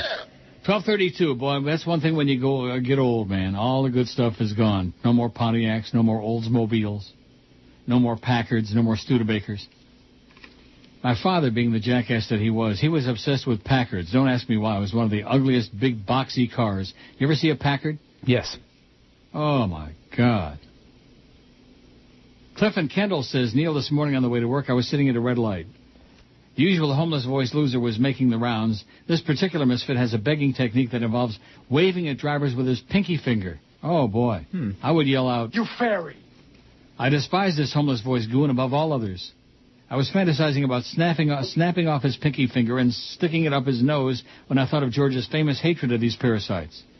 A tear formed in my eye. Losing George is like losing a beloved pet. I considered running the bum over in George's memory, but then I realized I couldn't listen to Neil on death row. How long before we see George on the corner waving his pinky at drivers for money or waving his behind? Rest in peace, George, says Cliff and Kendall. It's not like he died or anything, okay? No. And there was one in here that said, "You're sounding better today." Where the hell is it? I'm sounding better today because I just can't stay morose and depressed and on the air or in my life forever. I have to snap out of it. You know what I mean? Yeah. If anybody's going to listen to the show, I can't say, "Oh, jeez, what are we going to do?" You know, like that. I can't do that. Well, it's in here somewhere. David says, Neil, I guess your sidekick getting fired shows how much power you have now at QM. I never had any power here on this station. Then they make you do your show with this guy, Flea, George's replacement. It's like they're rubbing your face in it. I was not fond of George as I found him ponderous, boring, and terminal, but this is all about you, getting you out, Neil. You're next, says David from Dania. David's an expert on what's going on. Am I next? No. I'm not? Who's I don't next? think so. I don't know. Who's next? And then how come the other people on this station... See, this is the one thing that bugs me. If this would have happened on IOD, Rick and Suds would have been talking about it. Randy would have been talking about it. Phil would have been talking about it. Are you sure? Oh, yeah. But not on this station. We're an island. This show is an island. It's like we don't exist. Me, George, and maybe now you, too. You, too. A2. Brute. Why is that? What? Don't they have the cojones to be ranting and raving and railing? I guarantee if the Humper was still on the station, he'd be screaming about it. Yeah, no, Mad Dog was too busy interviewing old Dolphin players and bitching about Keith Olbermann. Bitching about Keith Olbermann? Is he back to doing his right-wing politics that served him so poorly over the last several months? Yeah, he said that Keith has no reason to be so angry. Right. Don't get me started knocking the Mad Dog, because I love the Mad Dog. Oh, he's great. But he could be a little bit better of a friend to George, you know? And Joe, Little Dog in the Morning, what the hell's wrong with those guys? That were always willing to share some of the free food, huh? Yeah. Ian says, hey, Neil, I remember our first meeting in the parking lot at Peaches on Sunrise. Wow. We parked our silver XKR next to you and walked into the appearance with you. This is Carol and Ian west of Hogtown. They don't want to say from Hamilton again because then they'll figure the audience will decide that they're getting ponderous. Carol and Ian west of Hogtown, Hamilton, Ontario, a horrible place. Thanks, Ian. I guess he's trying to say that's when I had that turquoise vet. Yeah, that Peaches has been gone for at least 8 years. It's what? That Peaches has been gone for at least 8 years. Oh, I know. Isn't that the pornographic, what is it? I think it's the Hustler building now, yeah. It's the Larry Flint building there. Mm-hmm. That's a very legendary corner there. We did a lot of appearances there at Peaches. In fact, the last one I did with Phil Henry was at that Peaches, signing autographs and stuff. Back when we used to do promotions, you know. Oh, I'm sorry, Lee. Back when we used to have the best of discs and raise a lot of money. We ought to do one for George. Yeah. You know what? I'll use my promotional budget. You know what that is? Oh! Actually, I'm trying to put something together for George. What do you mean by that? If you're cool with that. Like a little party, happy hour thing where the listeners can come and say hi and bye. And bring them a bag of money? That'd work, too. Bag of pot and a bag of money? George said he's cool with it. Joe Bell's cool with it, letting it happen. If you're cool with it, maybe we can do it next week. That would be great. Yeah, I'm talking to the people at the Hard Rock Cafe. Maybe have a little happy hour for George. He comes out. That would be excellent. Says hi to everybody, and, they can... I bet you we get a big crowd out there for that. I would think a couple hundred people for sure. So 1,000 people showed up. I'm working on that. And each brought $10. That's $10,000. Like I said, if 5,000 people showed up and brought $20 a piece, that'd be nice. That'd be $100,000. Oh, Joven. Oh, no. Your long-lost pal, Joven. Die in hell, Joven. This is a guy who goes all the way back to the Zeta days. Ooh. Every time he'd call, all he would say is, and the Joven, whatever that means. I have no idea. Don't ask me what it means. Doesn't mean anything. Mm-mm. Just a stupid word. The Joven. Neil, although it's BS what happened to George, everyone knows that in life, especially the business you're in, nothing is guaranteed, and that's why it's important to always have a backup plan. Yeah, I'd like to back up one of my cars into your ass, Joven. I'm sure George, being the intelligent man he is, saw this coming and prepared himself. How could he have seen it coming? How do you see it coming when you've been doing it for 19 years and you're getting paid peanuts? And everybody's telling you, oh, we love your work and we love you on the air and yada, yada, yada and all this. And we're going to get you a car. We're going to do this. Right. It says, George will be fine, but I just wish WQAM would take your old advice, which is if it ain't broke, don't fix it. We'll miss you, George, and keep kicking ass in the ratings. Your long-lost pal, Joven. Careful. Another idiot caller. So what's the story? Are we going to be taking calls starting on Monday or what? Well, the good news is with the new phone system, we can block people. Mm-hmm. So, yes, if you'd like to take calls, we can block any number, yeah. Really? For what I'm being told, yes. Well, let's give that a try on Monday. Okay. Because I don't want to hear, I'm your friend. I don't want to hear it. You might have to hear it once, and then we block them. Mm-hmm. No, we don't need to block them. What we need to do is, since you're allegedly in touch with where they are and who they are and where they live and what kind of bullet would put them at peace, put us at peace. Yeah. If anything happens to them, by the way, Flea done it. I don't want to jeopardize your freedom or your safety, but I'm just telling you. If anything happens to those two, Flea is the stalker. Maybe we could Joe to go do it. He seems to be into stalking now. Wayman Tisdale died. Who? Wayman Tisdale. Who's that? Ex-NBA player and jazz artist. Never heard of him. Oh. I think he played bass. Wayman Tisdale. Wayman? Yeah. Here's one that says from a fan. Oh, no. From a fan. Penis pump stimulator from Extreme Restraints. Says, hi, Neil, here's something George can play with at home while he considers the job opportunities. Yeah, screw you, you lunatic. And Greg Budell is back again. Sirius XM on the iPhone, a boon for satellite radio. I doubt it. Keep dreaming, Greg. Everybody hates you like poison. See, there's a guy who thought that everybody hated him, and you want to know why? Why? Because they do. They hate you, Greg. They wish you would die a horrible death. It's Fatwa Friday, you bastards. Good morning, Ace Hardware. May I help you? Hello. Hello? Hello. Good morning, Ace Hardware. May I help you? Hello. I'm Mr. Ed. You're Mr. Ed? I'm Mr. Ed. Yes, Mr. Ed. This is Ace Hardware. How can I help? Hello. Hello? I'm Mr. Ed. This is Ace Hardware. Did you need to speak to someone? Hello. Yes, I hear you, sir. Go Hello. ahead. Hello. I'm Mr. Ed. Okay, Mr. Ed, listen to me for a minute. My name is Bill. This is Ace Hardware. Hello. Hello. Sir, you're going to have to call back. I'm Mr. Ed. Yeah, I understand that, Mr. Ed, but you got to call back. You got a bad connection. Okay, Mr. Ed? Hello? Hello. Hello. Hello. Hello. You know, on that bit, I've never been able to figure out which is the worst phony voice, the horse or the guy that answers the phone, the Ace Hardware guy. I'll go with the Ace guy. Yeah, he's bad. Mr. Ed, it sounds just like him. Yeah. 1401 at 560 WQAM. We got the Big O coming at 2. Geldy from Mad Dog at 4 o'clock. Oh, boy. That's just, I mean, between you doing George's job today and then Geldy on 4 to 7, that's a little bit too much squeaking, you know? It's a lot of squeaking. Am I right? Yeah. I think we're over the limit. I'll tell Goldie... There must be a quota for squeaking. I'll tell Goldie not to come in. Yeah, tell Geldy to stay home. Tell Geldy to tell everybody what he really thinks of Denise Potvin. Well, you know, I guess maybe Mad Dog will be the next to go because he's basically announced his retirement. Yeah. So I guess maybe he'll be the next to go. In like 18 months, whatever it is he's saying. 18 months or 18 days? 18 minutes. And what kind of garbage are they going to stick on there then? Who knows? Maybe they'll give Curtis the show. Curtis will work cheap. Yeah. Curtis is good on the air, you know. Yeah. He's no Mad Dog, but he's pretty good. He's good. Or maybe they can bring over some loser from across the street, like Sid the Kid, you know. Now, did they really have a discussion? Your buddy Joe Bell and Sid the Kid, did they really have a lunch or conversation or something? I've heard they had lunch, yeah. Oh, my God. And you really believe there's some chance that they would bring that misfit over to this? I mean, I know they've done a lot of crazy things, but do you really believe they would go that far? Well, let's put it this way. They asked my opinion about it.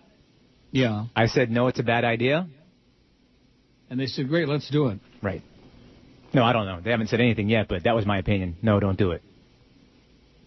Why do it? Show me some good numbers. Show me a reason. Show me a track record. What was he, like 22nd in the last book? He was down there. He had a 1-something. Yeah. Well, that's a good. 1-4. Bring it over. Yeah, I bet you. Now, what day part were they looking at? Like that 2 to 4 thing? Could be. I don't know. Maybe 10 to 2. I doubt that. Fat Joe says, I find it ironic that Fat Joe will stalk and seek retribution against, this is just Bob, against those attacking him for firing George, but won't move a finger to seek retribution against those idiot crank callers. Yeah, that's right. If he gets any crap, then right away he starts stalking and threatening. But if we have people disrupting the whole damn show, I don't know what to tell you, Neil, I don't know what to tell you. I guess that only when it strikes too close to home will Fat Joe do anything. Joyce you, Joe Bell, it says. Joyce you. And see you next time. So that really got to him, huh? Yeah. Why? I don't know. He took it personal, I guess. Peter Parker says, it's sad that George is no longer on the show. The good news is we don't have to listen to that whore of a horse's face, Lucy Lopez, during the summer. Hallelujah. Aww. Thank you, Neil God. Lucy's sweet. Good luck, George. Keep in touch, says Peter Parker. Yeah, good luck. Keep in touch after he takes a shot like that at his good, close, personal buddy, Lucy Lopez. Yeah, she's I never heard her. She's really good. I mean, but she makes me sound like Barry White. She's squeaky? Ooh, she's squeaky. Really? Yeah. Maybe that's why George likes her. Maybe he'd like to make her squeal or something, you know. For sure. You think? Yeah. Come on, Neil, you can do better than that. Oh, what's that? Hello. Oh, that's the wrong one. Oh. And I got so excited there, I knocked it down to the audition line. Can you believe I did that? No. Well, I mean, I wasn't really all that gay until now. Come on, Neil, you can do better than that. Wow. The Sheik. Another great radio discovery. And then there was always Druzy. He was something. No. I can't say what. Lanny and Kendall says, on your poll, I voted for Pissed Off. Even though I'm an atheist, I didn't vote for Joe Bell as the Antichrist because I don't believe Bell's name should be associated with any deity, mythical, anti, or anything else. You know, a little bit too intellectual for us, Lanny. Just calm down. That was deep. A little too deep. John in Lake Worth says, again, one thing I learned yesterday was the production facilities for GM and Chrysler are going to remain open, are mostly going to be located overseas. Your next Corvette could be an import. Oh, no. The era of cars, what do you mean my next Corvette? What's that going to be? I'm going to be able to buy another Corvette? When the hell? Who's lending me that money?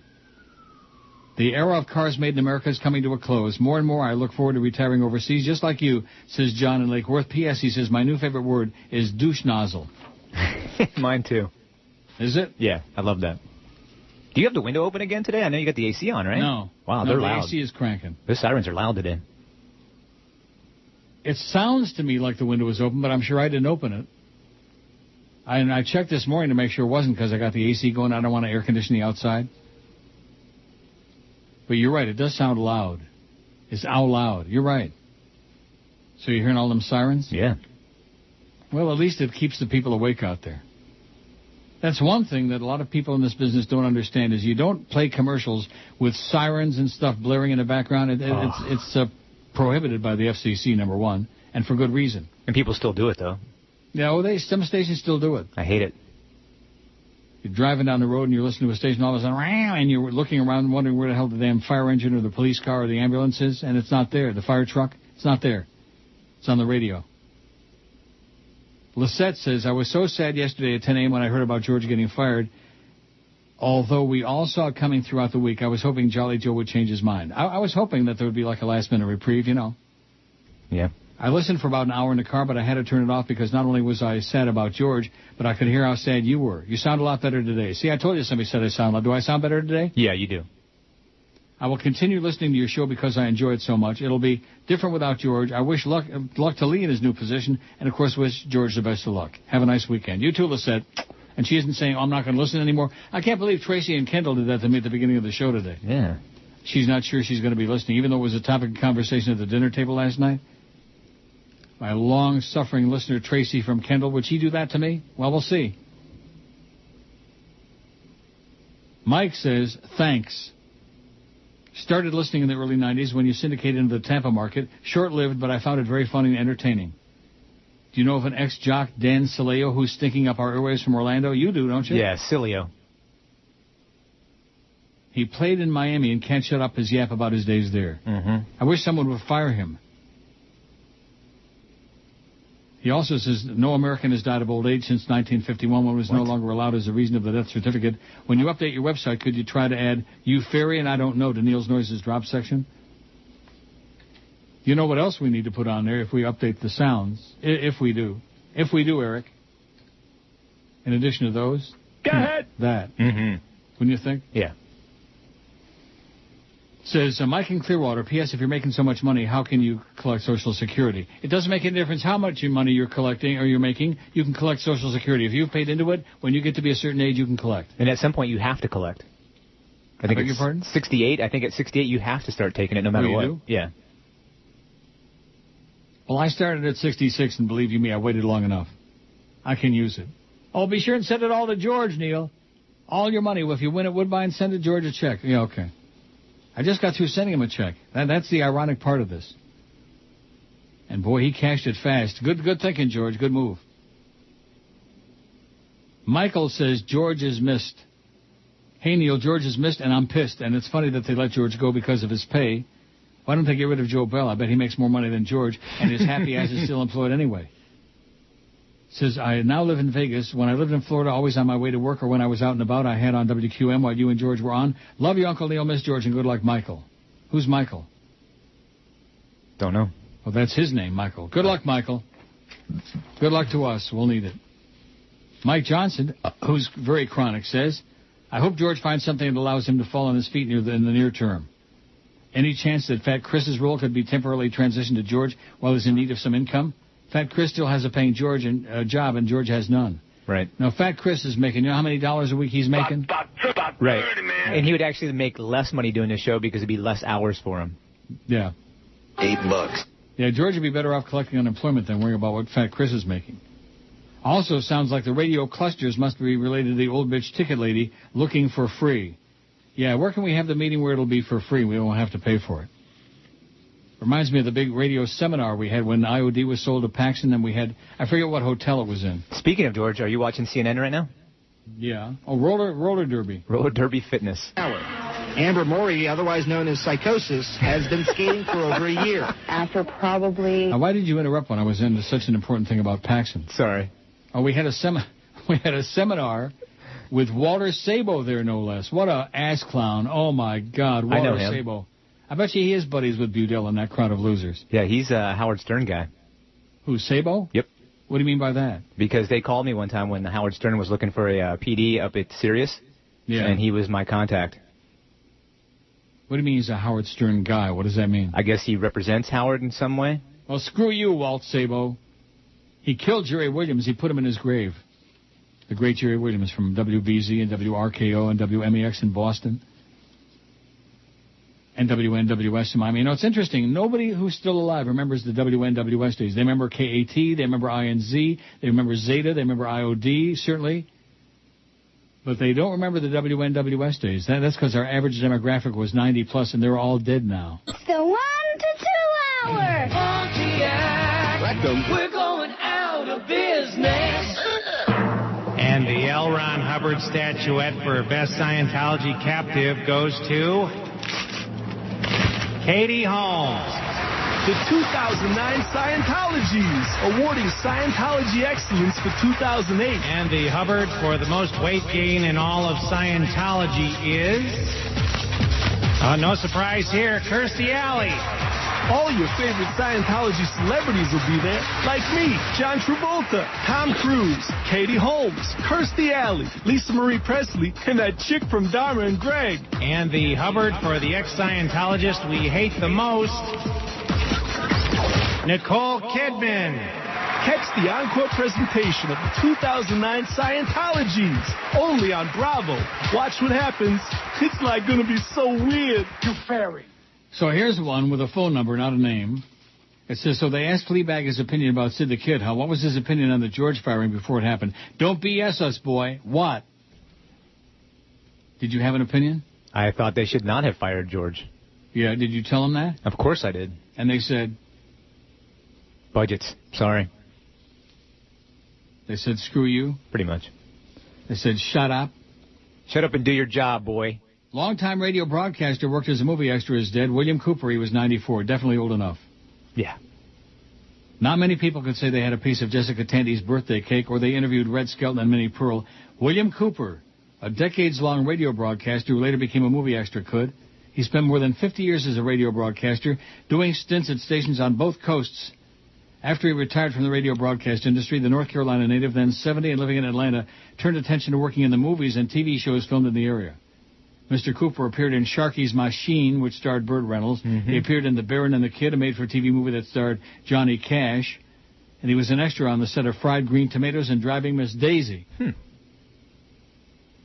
In a story about movie extras that appeared in the Atlanta Journal-Constitution, Mr. Cooper fondly recalled that Jessica Tandy served me a piece of cake on her 80th birthday. For Mr. Cooper, that slice of cake was probably pay enough. He loved being an extra, his daughter said, and probably would have done any movie for free. I don't know too many people other than this guy in Flea who'd work for free. Haven't met too many. No. How many votes we got on the poll? I can't see it. 591. Oh, that's right, you don't have no computer. What's your take on George getting fired? 591 vote. We're going to go over 600 during the show. I changed the poll during the show. I'm pissed off, 244. I'm not happy about it, 145. Joe Bell is the Antichrist, 99. Good riddance, 62, and I don't care, 41. Only 17% have a positive feeling about George getting canned. 83% are pissed off in one form or another. Not good. No, it is not. Of course it's not good. Wesley, who's just a crazy person, is all over the place. George cannot be replaced. He was given a place on the show, just I'm guessing here, because he was George, not because he was some dunce producer. If dialogue between Neil and someone else is required to make this show go, then maybe the phone line should be reopened. Gasp, it says. Gasp with an exclamation point. Gasp. Yeah, screw the phone lines. We'll maybe give it a shot on Monday. Maybe. Don't hold me to it. Don't hold your breath. Along those lines, it says, Flea should be seen but not heard. Maybe Joe Bell could work this shift once. You should be seen but not heard. How about stepped on? Sure. How about swatted? John says, my final 2 cents. Good. Enough already. You said that some people are putting part of the George thing on you. That's correct. I don't think anyone's angry at you, but possibly disappointed that you wouldn't or couldn't protect George as part of your contract. I did all that I could within the parameters of my legal ace goofball. My gut feeling is that if he would have gotten a better agent or attorney, this could have been accomplished. Maybe or maybe not. We'll never know. Maybe you could have protected a guy who was loyal and efficient for so long. Whether I liked some of his subject matter or not, I know he thought he would be with you side by each until you decided to retire. I don't think he saw this coming until very recently. Maybe the show will even improve. We shall see. We shall see, says John. That is it in a nutshell. It's simply a question of loyalty. However, nobody's perfect. Either way, I'm still a big fan of yours, and we'll try to listen for years to come. And F sports and the geeks that live for it, Neil God, says John. Well, whatever. He's all over the place. Yeah. Side by each. I didn't see it coming either until a few days ago. And then somebody in that building made sure that all the rumors, everybody in the building was talking, you know. Yeah, I thought for sure you stopped it with the wording of your contract. I thought it was a dead issue at that point. I did, too. I thought that I could veto it. Yeah. That's what Norma always told me. And then,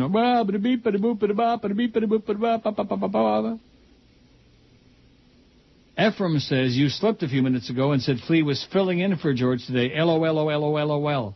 Laugh out loud. No, I did not slip. I said he was doing George's job. I didn't say filling in. He's not filling in. Guess what? All you people that are looking for like some chigger in the woodpile, all this, there isn't any. George is fired. He's gone. He ain't coming back on his show.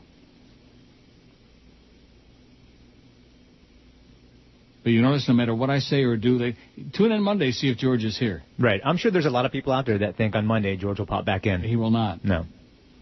Nick Hernandez says, I miss George. Flea is okay. Well, there you go. There's a lukewarm endorsement for you. I'm okay. He misses George, but you're okay. Not great, not good. Well, okay. I'll take okay. Don says, it is absolutely the most horrific decision that's ever been made by this company that you work for. How about killing Ken Malden? I think that might have even been worse. Unless there is an underlying reason, i.e. money, argument, etc. Yeah, it's money. That's all there is. That's the whole reason. Yeah. Am I right? You're right. That has led to George being dismissed. That is by far a huge mistake. George was part of our day with insightful knowledge, wise comments, and even sarcastic banter with you that made the show what it was.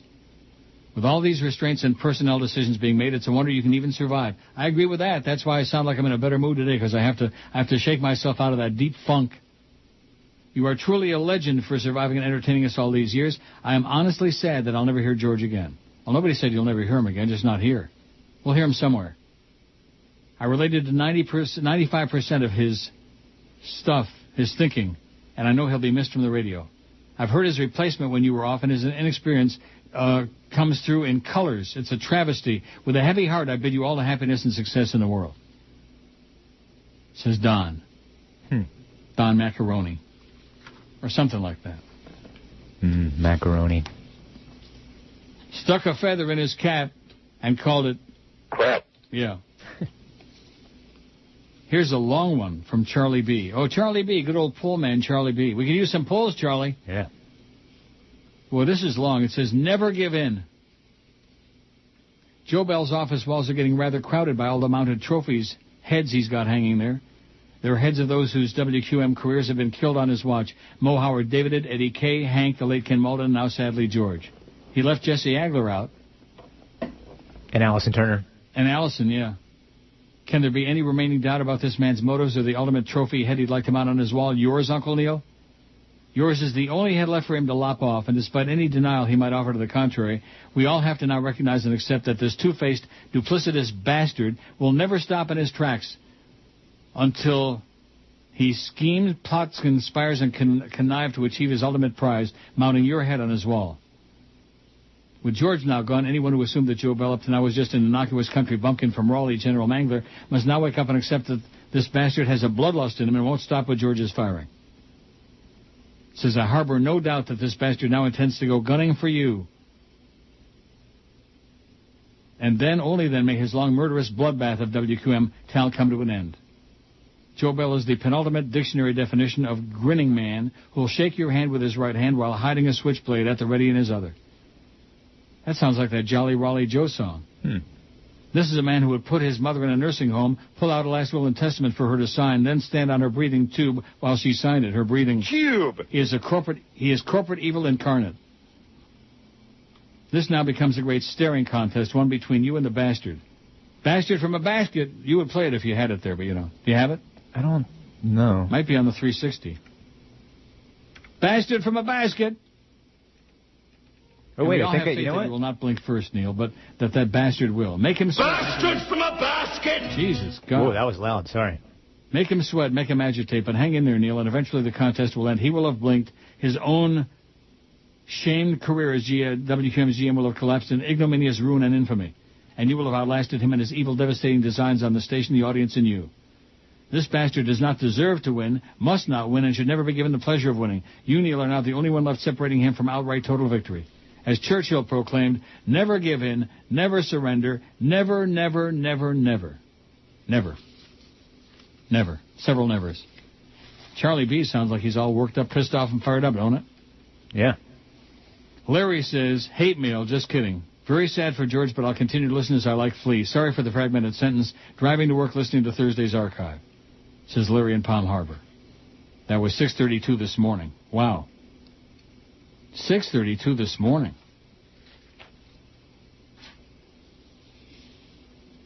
The real Phil says, and by the way, Paul Harvey Jr., I'm not calling you. If you want to tell me something, send me an email. Say something. Don't just give me a phone number and say, call me. Why would I call him? I don't know. I mean, he's an old-time caller or hanger-around chronic, but why would I call him? I haven't heard from Chicken Neck in the middle of any of this. I wonder how he's doing. Is he still alive? I think so. He's okay. I'll take care of him as best I can. Or, if he doesn't want, if he'd rather I send all the money I send to him, I'll give it to George. The real Phil says it's 7 a.m. and someone just called into Joe Rose and said, Joe Bell, you're a D for firing George. I can't say the word. I can say it, but only once. I wasn't a huge fan of George, but went from not being able to listen to him years ago to thinking his shtick wasn't so bad. Bottom line is he improved with time. Yes, he did, dramatically.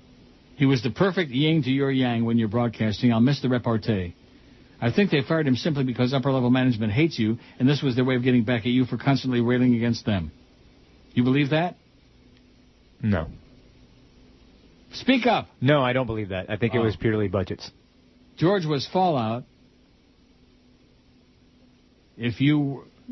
it just chopped off. It says, it appears your legal representative is not on the ball. In a biz like radio, you need an ironclad contract.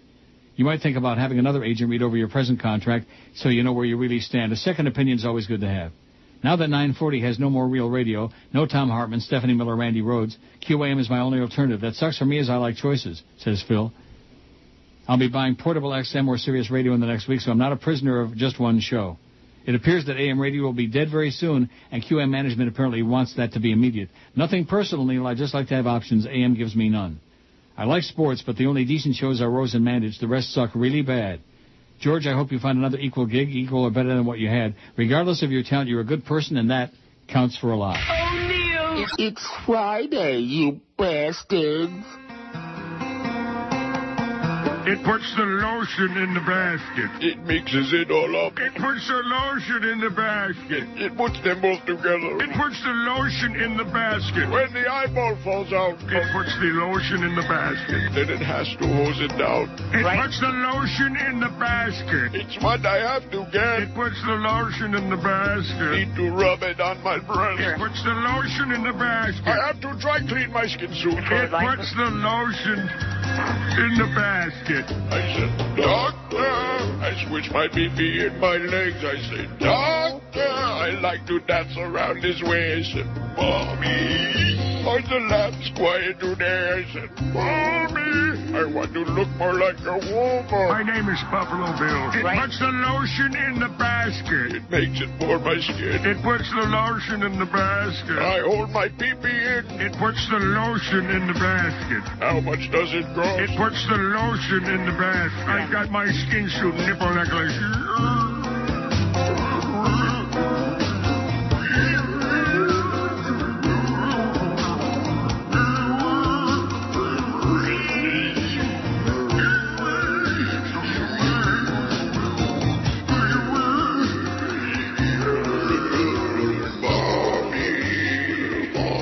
118 at 560. You know what I forgot to say?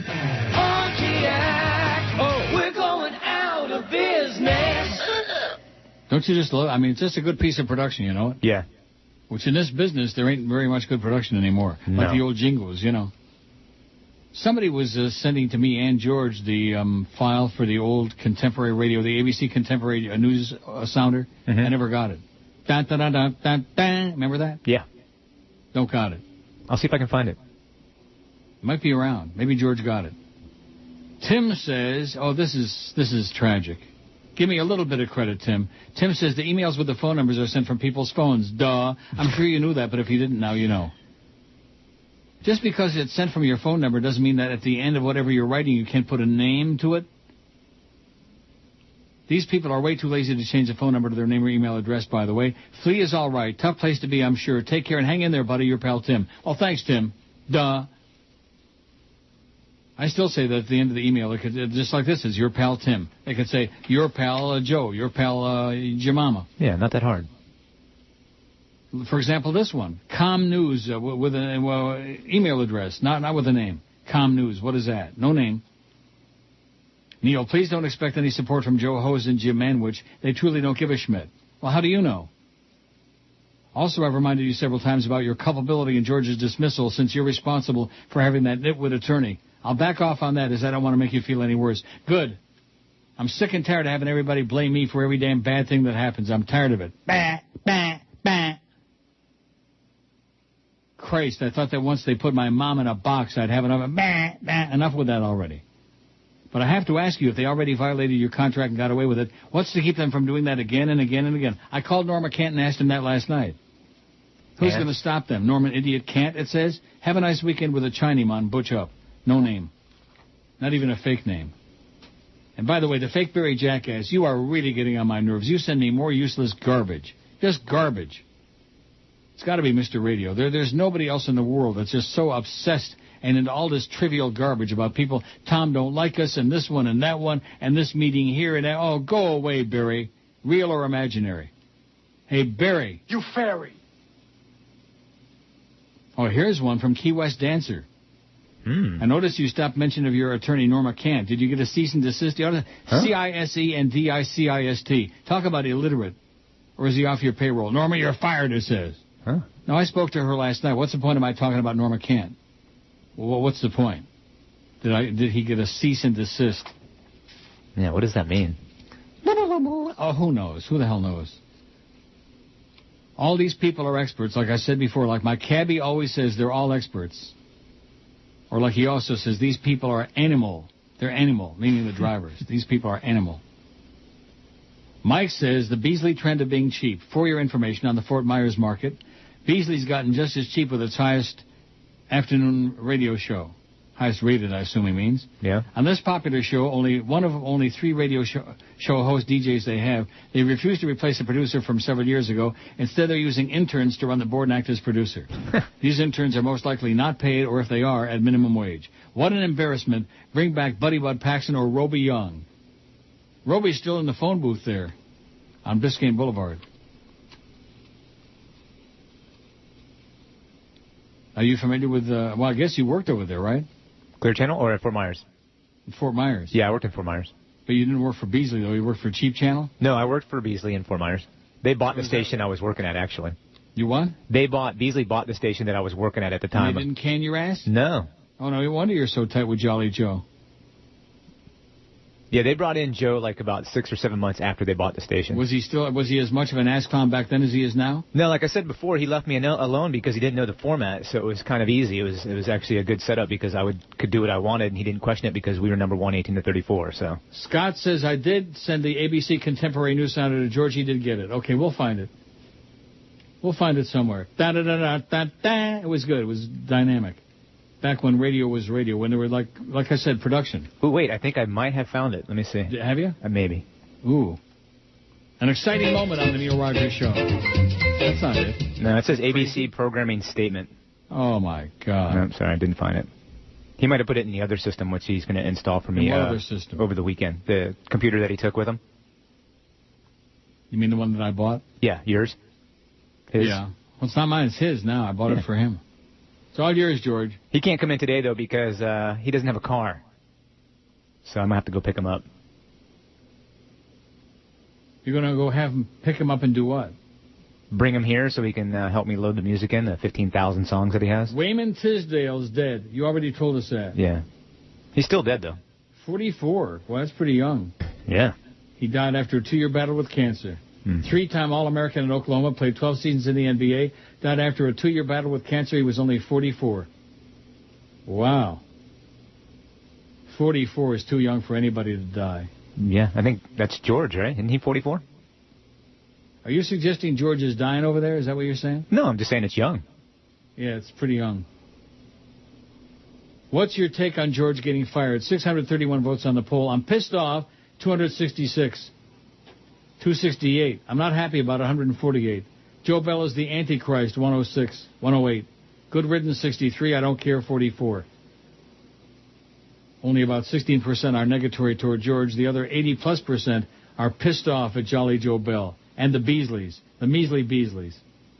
You can't run a business, open up a shoe shine stand, okay? Do something more appropriate with your budgetary means. And don't give me a song to dance about, oh, they're paying you so much money. This show always made them money. Always. Back when they were losing over $1 million a year on the Marlins, they were still making money on. In fact, the joke used to be, this was the show that enabled them to carry all these stupid sports franchises because they had to make the money back on this show. You follow the logic? So rather than carry a bunch of other shows that would make them money, they continued with their stubborn jock-sniffing mentality. Oh, we got the fish. We got the, swish the fish. The one good piece of news is I haven't heard one thing today from Jimmy Syphilis. Thank God. I mean, of all the fakers, it's definitely Manny Munoz, okay? We're on to you, Manny, you faker, you phony, you crazy person. Manny from Kendall, who started as a caller. There's nothing worse than people who start as callers and then worm their way into the radio business. Nothing. Mr. Broward, he's still dead, by the way. Jules Adler, Mr. Broward. He was even worse than, what's his name, Stormcat, Stormy. He called this morning. Now, are you serial? On you called the Joe Rocha this morning? Every day. Has Joe got a death wish or what? He likes him. Him and Jamaican Paul. Oh! Holy Mackinac! This is Joe Bowen, the voice of the Toronto Maple Leafs, and you're listening to the Hockey Authority, Neil God. Pontiac, we're going out of business. Come on, open up. Open up, I say. What? Let me in. I got big news. But I ain't got no makeup on. Come on, you fairy, open the door. What the news? You see this here? Production starting on Three Stooges movie. Still no decision on who will play Mo. So what? Don't you get it, mallet head? They're thinking about this guy here, Benicio del Toro. Yeah, good actor, makes a great lawnmower, but he ain't no Mo. I'm perfect for it. Why, I am Mo. Once they get a load of me, it's a cinch I'll get the lead role. You're dreaming. Dreaming, huh? Well, see who's dreaming when I get back from Hollywood.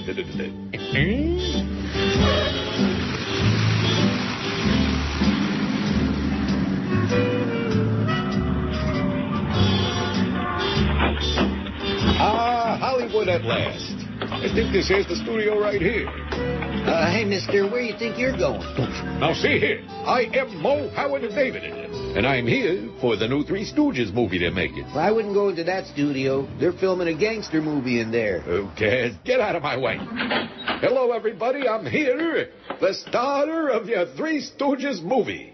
And action.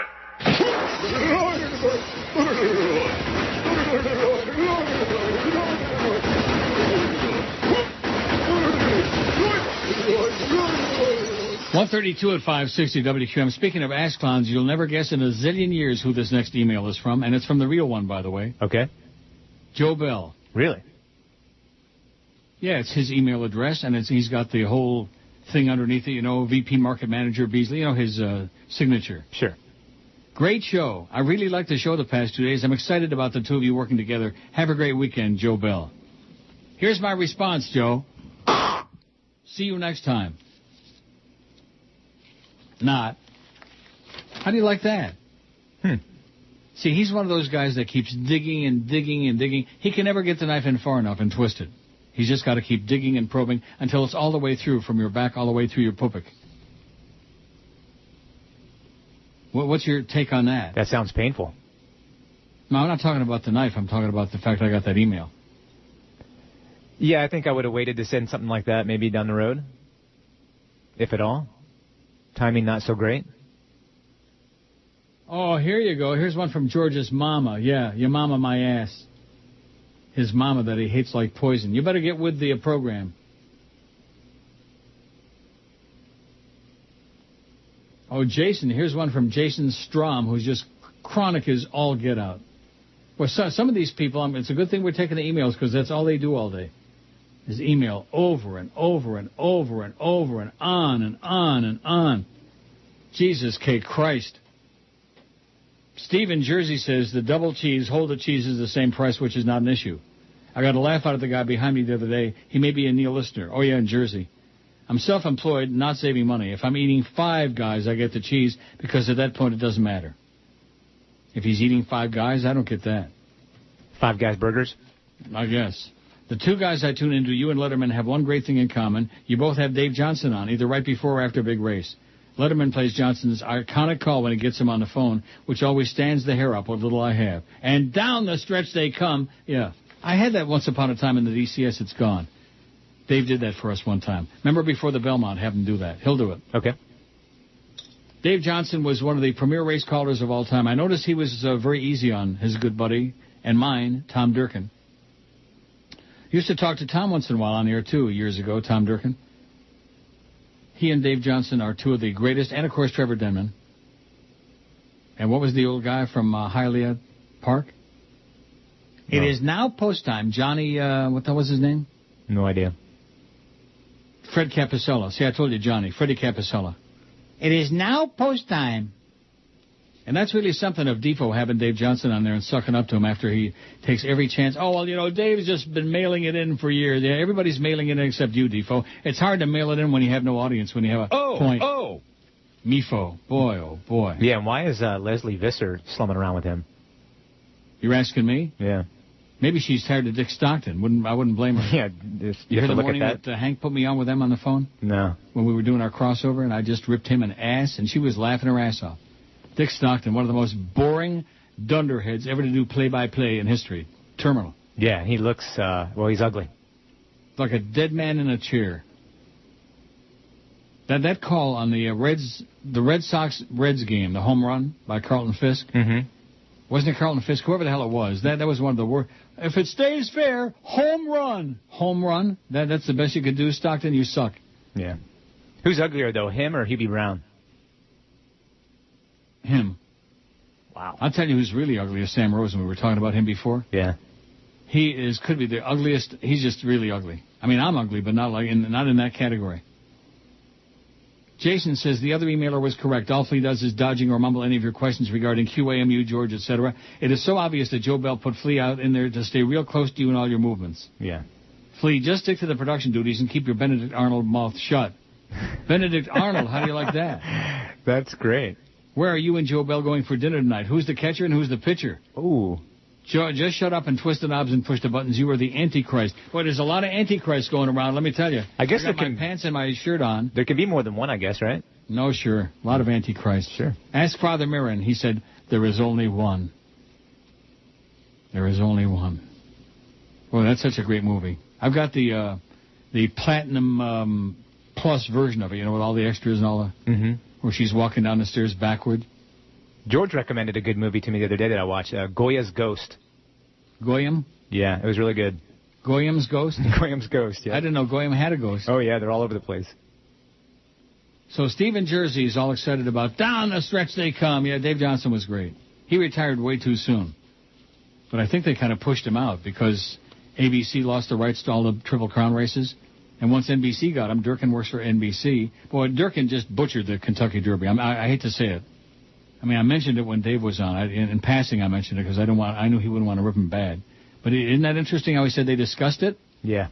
And when you're looking through the binoculars, you only see, you zero in on 2 or 3 horses. And the one that was slipping through on the inside, as Bob Savage would say, circling the field along the rail.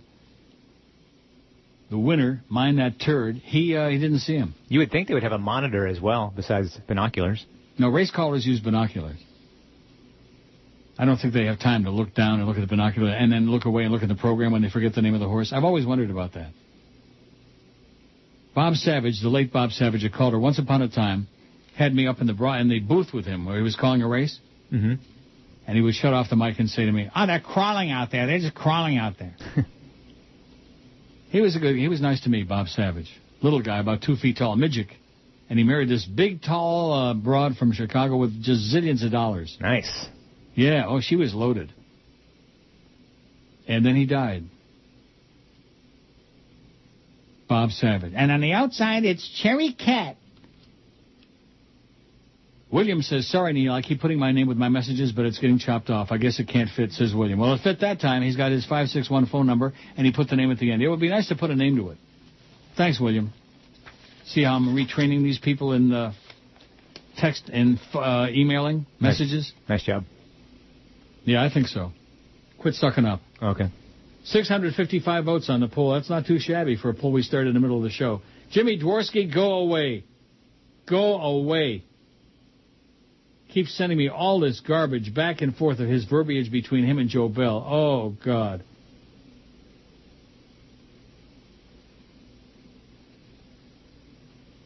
Why am I interested? If Joe's got time to do that, then I say let's cut his salary in half. We could save enough to bring back Georgia, I'm sure, and then some. I would imagine. Oh, yeah. Rick in Plantations has been listening and enjoying you the past 30 years. Too bad about George. Nice guy, but didn't listen when he was the boss for the day's show. Like your style and shows much better than George. Oh, well. Could be wrong, but you should check out 8... Oh, I see.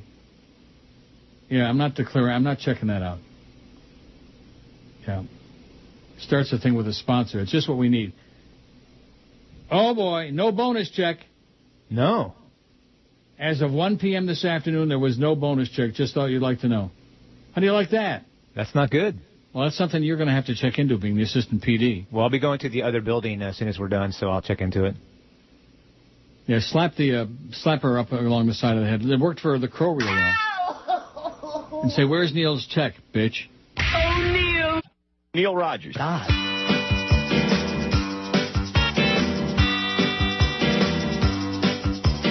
They sold this radio station. Now the future is in doubt. We've been talking about Paxson ever since Cox pulled out. Now we'll work for Paxson. The man's a millionaire. Gonna work for Paxson. He's like Wayne with more hair. You might think that it's a bummer when Phil Hendry's gone. Say goodbye to Aaron Summers. Say hi to Ron and Ron. They're gonna work for Paxson. And that's a matter of fact. They're gonna work for Paxson. But Neil ain't changing his act. Look how many votes on the poll. You can't see it because you got no computer. 666. I told you, El Anticristo is in our midst. Paxson's a born-again Christian. Righteous as he can be. He wants to change the station's letters. The WGOD. Now we'll work for Paxson. Paxson. He's the brand new boss. Paxson. We're gonna work for Paxson. Paxson make the sign of the cross.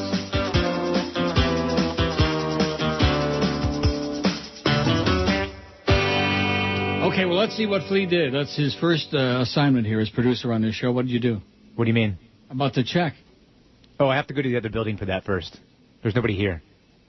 Clarence is not there? No, not right now. He's at the other building. I think I am the only person here, maybe a salesperson or two walking around. Weren't you there yesterday when he assured me that it had been overnighted yesterday and would be there today? I was sitting right here. It's not there. Nope. Oh, and you forgot to play the Pontiac thing. It's not in there anymore. Dang. But I'll check as soon as I go back to the other building. I just don't even know the number over there. Let me know. Send me a text. Okay. Say the bird is, the pigeon is, the carrier pigeon is on the way or something. Because it looks to me like this is maybe just the beginning of the next chapter. Mm-hmm. To see how much they can piss me off and what they can do. But, you know, the more and more they keep digging legal holes for themselves. And this crap from whoever the hell this is from. Who is this from? What? Megan. Guess what, Megan? The part about being from George's mama was a joke on my part. My name is Megan. I mean, what I wrote, sorry for being honest. I guess you would read it if you thought it wasn't true. Truth hurts. Another shtuch. Neil, you didn't do enough. Ba, ba, ba, ba, ba. You stood by and continued to do so, and on this other crap.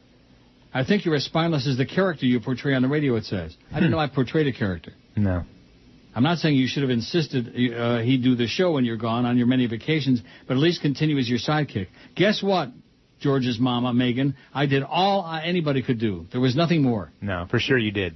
For those of you doubting that, Neil did everything that he could possibly do and then some. She says, I hate Joe Bell too, but I see you literally just crossing your arms there. You'll be next. It's karma. I know George feels the same way even if he says otherwise to your face. Oh, well, it's just a show, says Megan. Hey, up your ass, Megan, you stupid-ass bitch. Yeah, George, God, am I tired of this garbage. George knows the truth. You tried very, very hard. God almighty. Why don't you write him a check, Megan, if you're such a big shot, if you're so worried about George? Why don't you write him a check for $70,000, okay? Everybody out there is an expert. Everybody wants to tell me how to live my life and what to do. Yeah, I know Leslie Visser is married to Dick Stockton, okay? Dick Stockton blows. He stinks. Steve in Jersey says you can pull Johnson's call at the end of this tape, the 88 Belmont River Ridge. And Don, I don't need to do that. He'll do one special for us before the Belmont. Oh, my God. Here's one from Stormcat, of all people. Oh, no. Oh, yes. Stormy says, Joe Bell must keep tabs on you, Neil. Keep your friends close, but your enemies closer. I'm going to go Clarence. I'm going to call him Clarence during the break. Okay. And see what the hell gives. He's another pimp. Says, Flea seems like he's not telling you the entire truth, and he explains the way management feels about your show. You need to say, hey, Flea, and then play the... You fairy. Sound. Hey, Flea. You fairy. Okay, I did. Okay. Okay. Wow. Everybody's whipped up into a frenzy, and they want to whip me, too.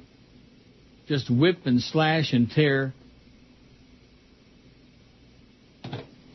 John says, Neil started listening to you in '89 when you were on IOD. I have been and always will be a fan. I believe I heard the original bridge tender call. I still laugh when I hear it. How long is that bridge tender? Bridge tender? 2:23. I think we can get that in at the end. If I go to the break just a tad early.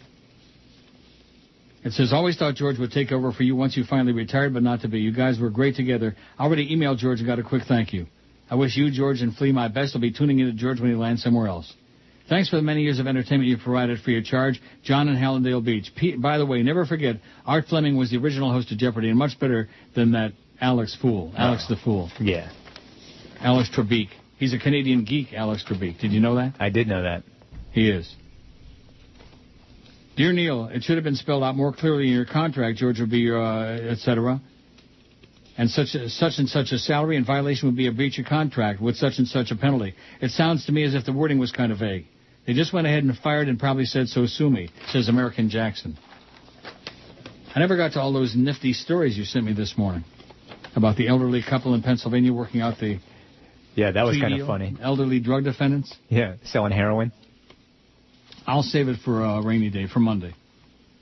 Rick says, can't believe there's nothing nip, nada, zilch on this homepage about George. Not a good send-off. Tell what's-his-name to F off. Yeah, I sent a thing for Fat Chris to put on there 2 nights ago, and he didn't put it on there. He read it, and he responded to it as if it was like a personal message, and he didn't put it on the website. That's weird. I beg your pardon? That's kind of strange. It was strange and disappointing. If you still got it, Fat Chris, put it on there, please. Although it's a little bit late now.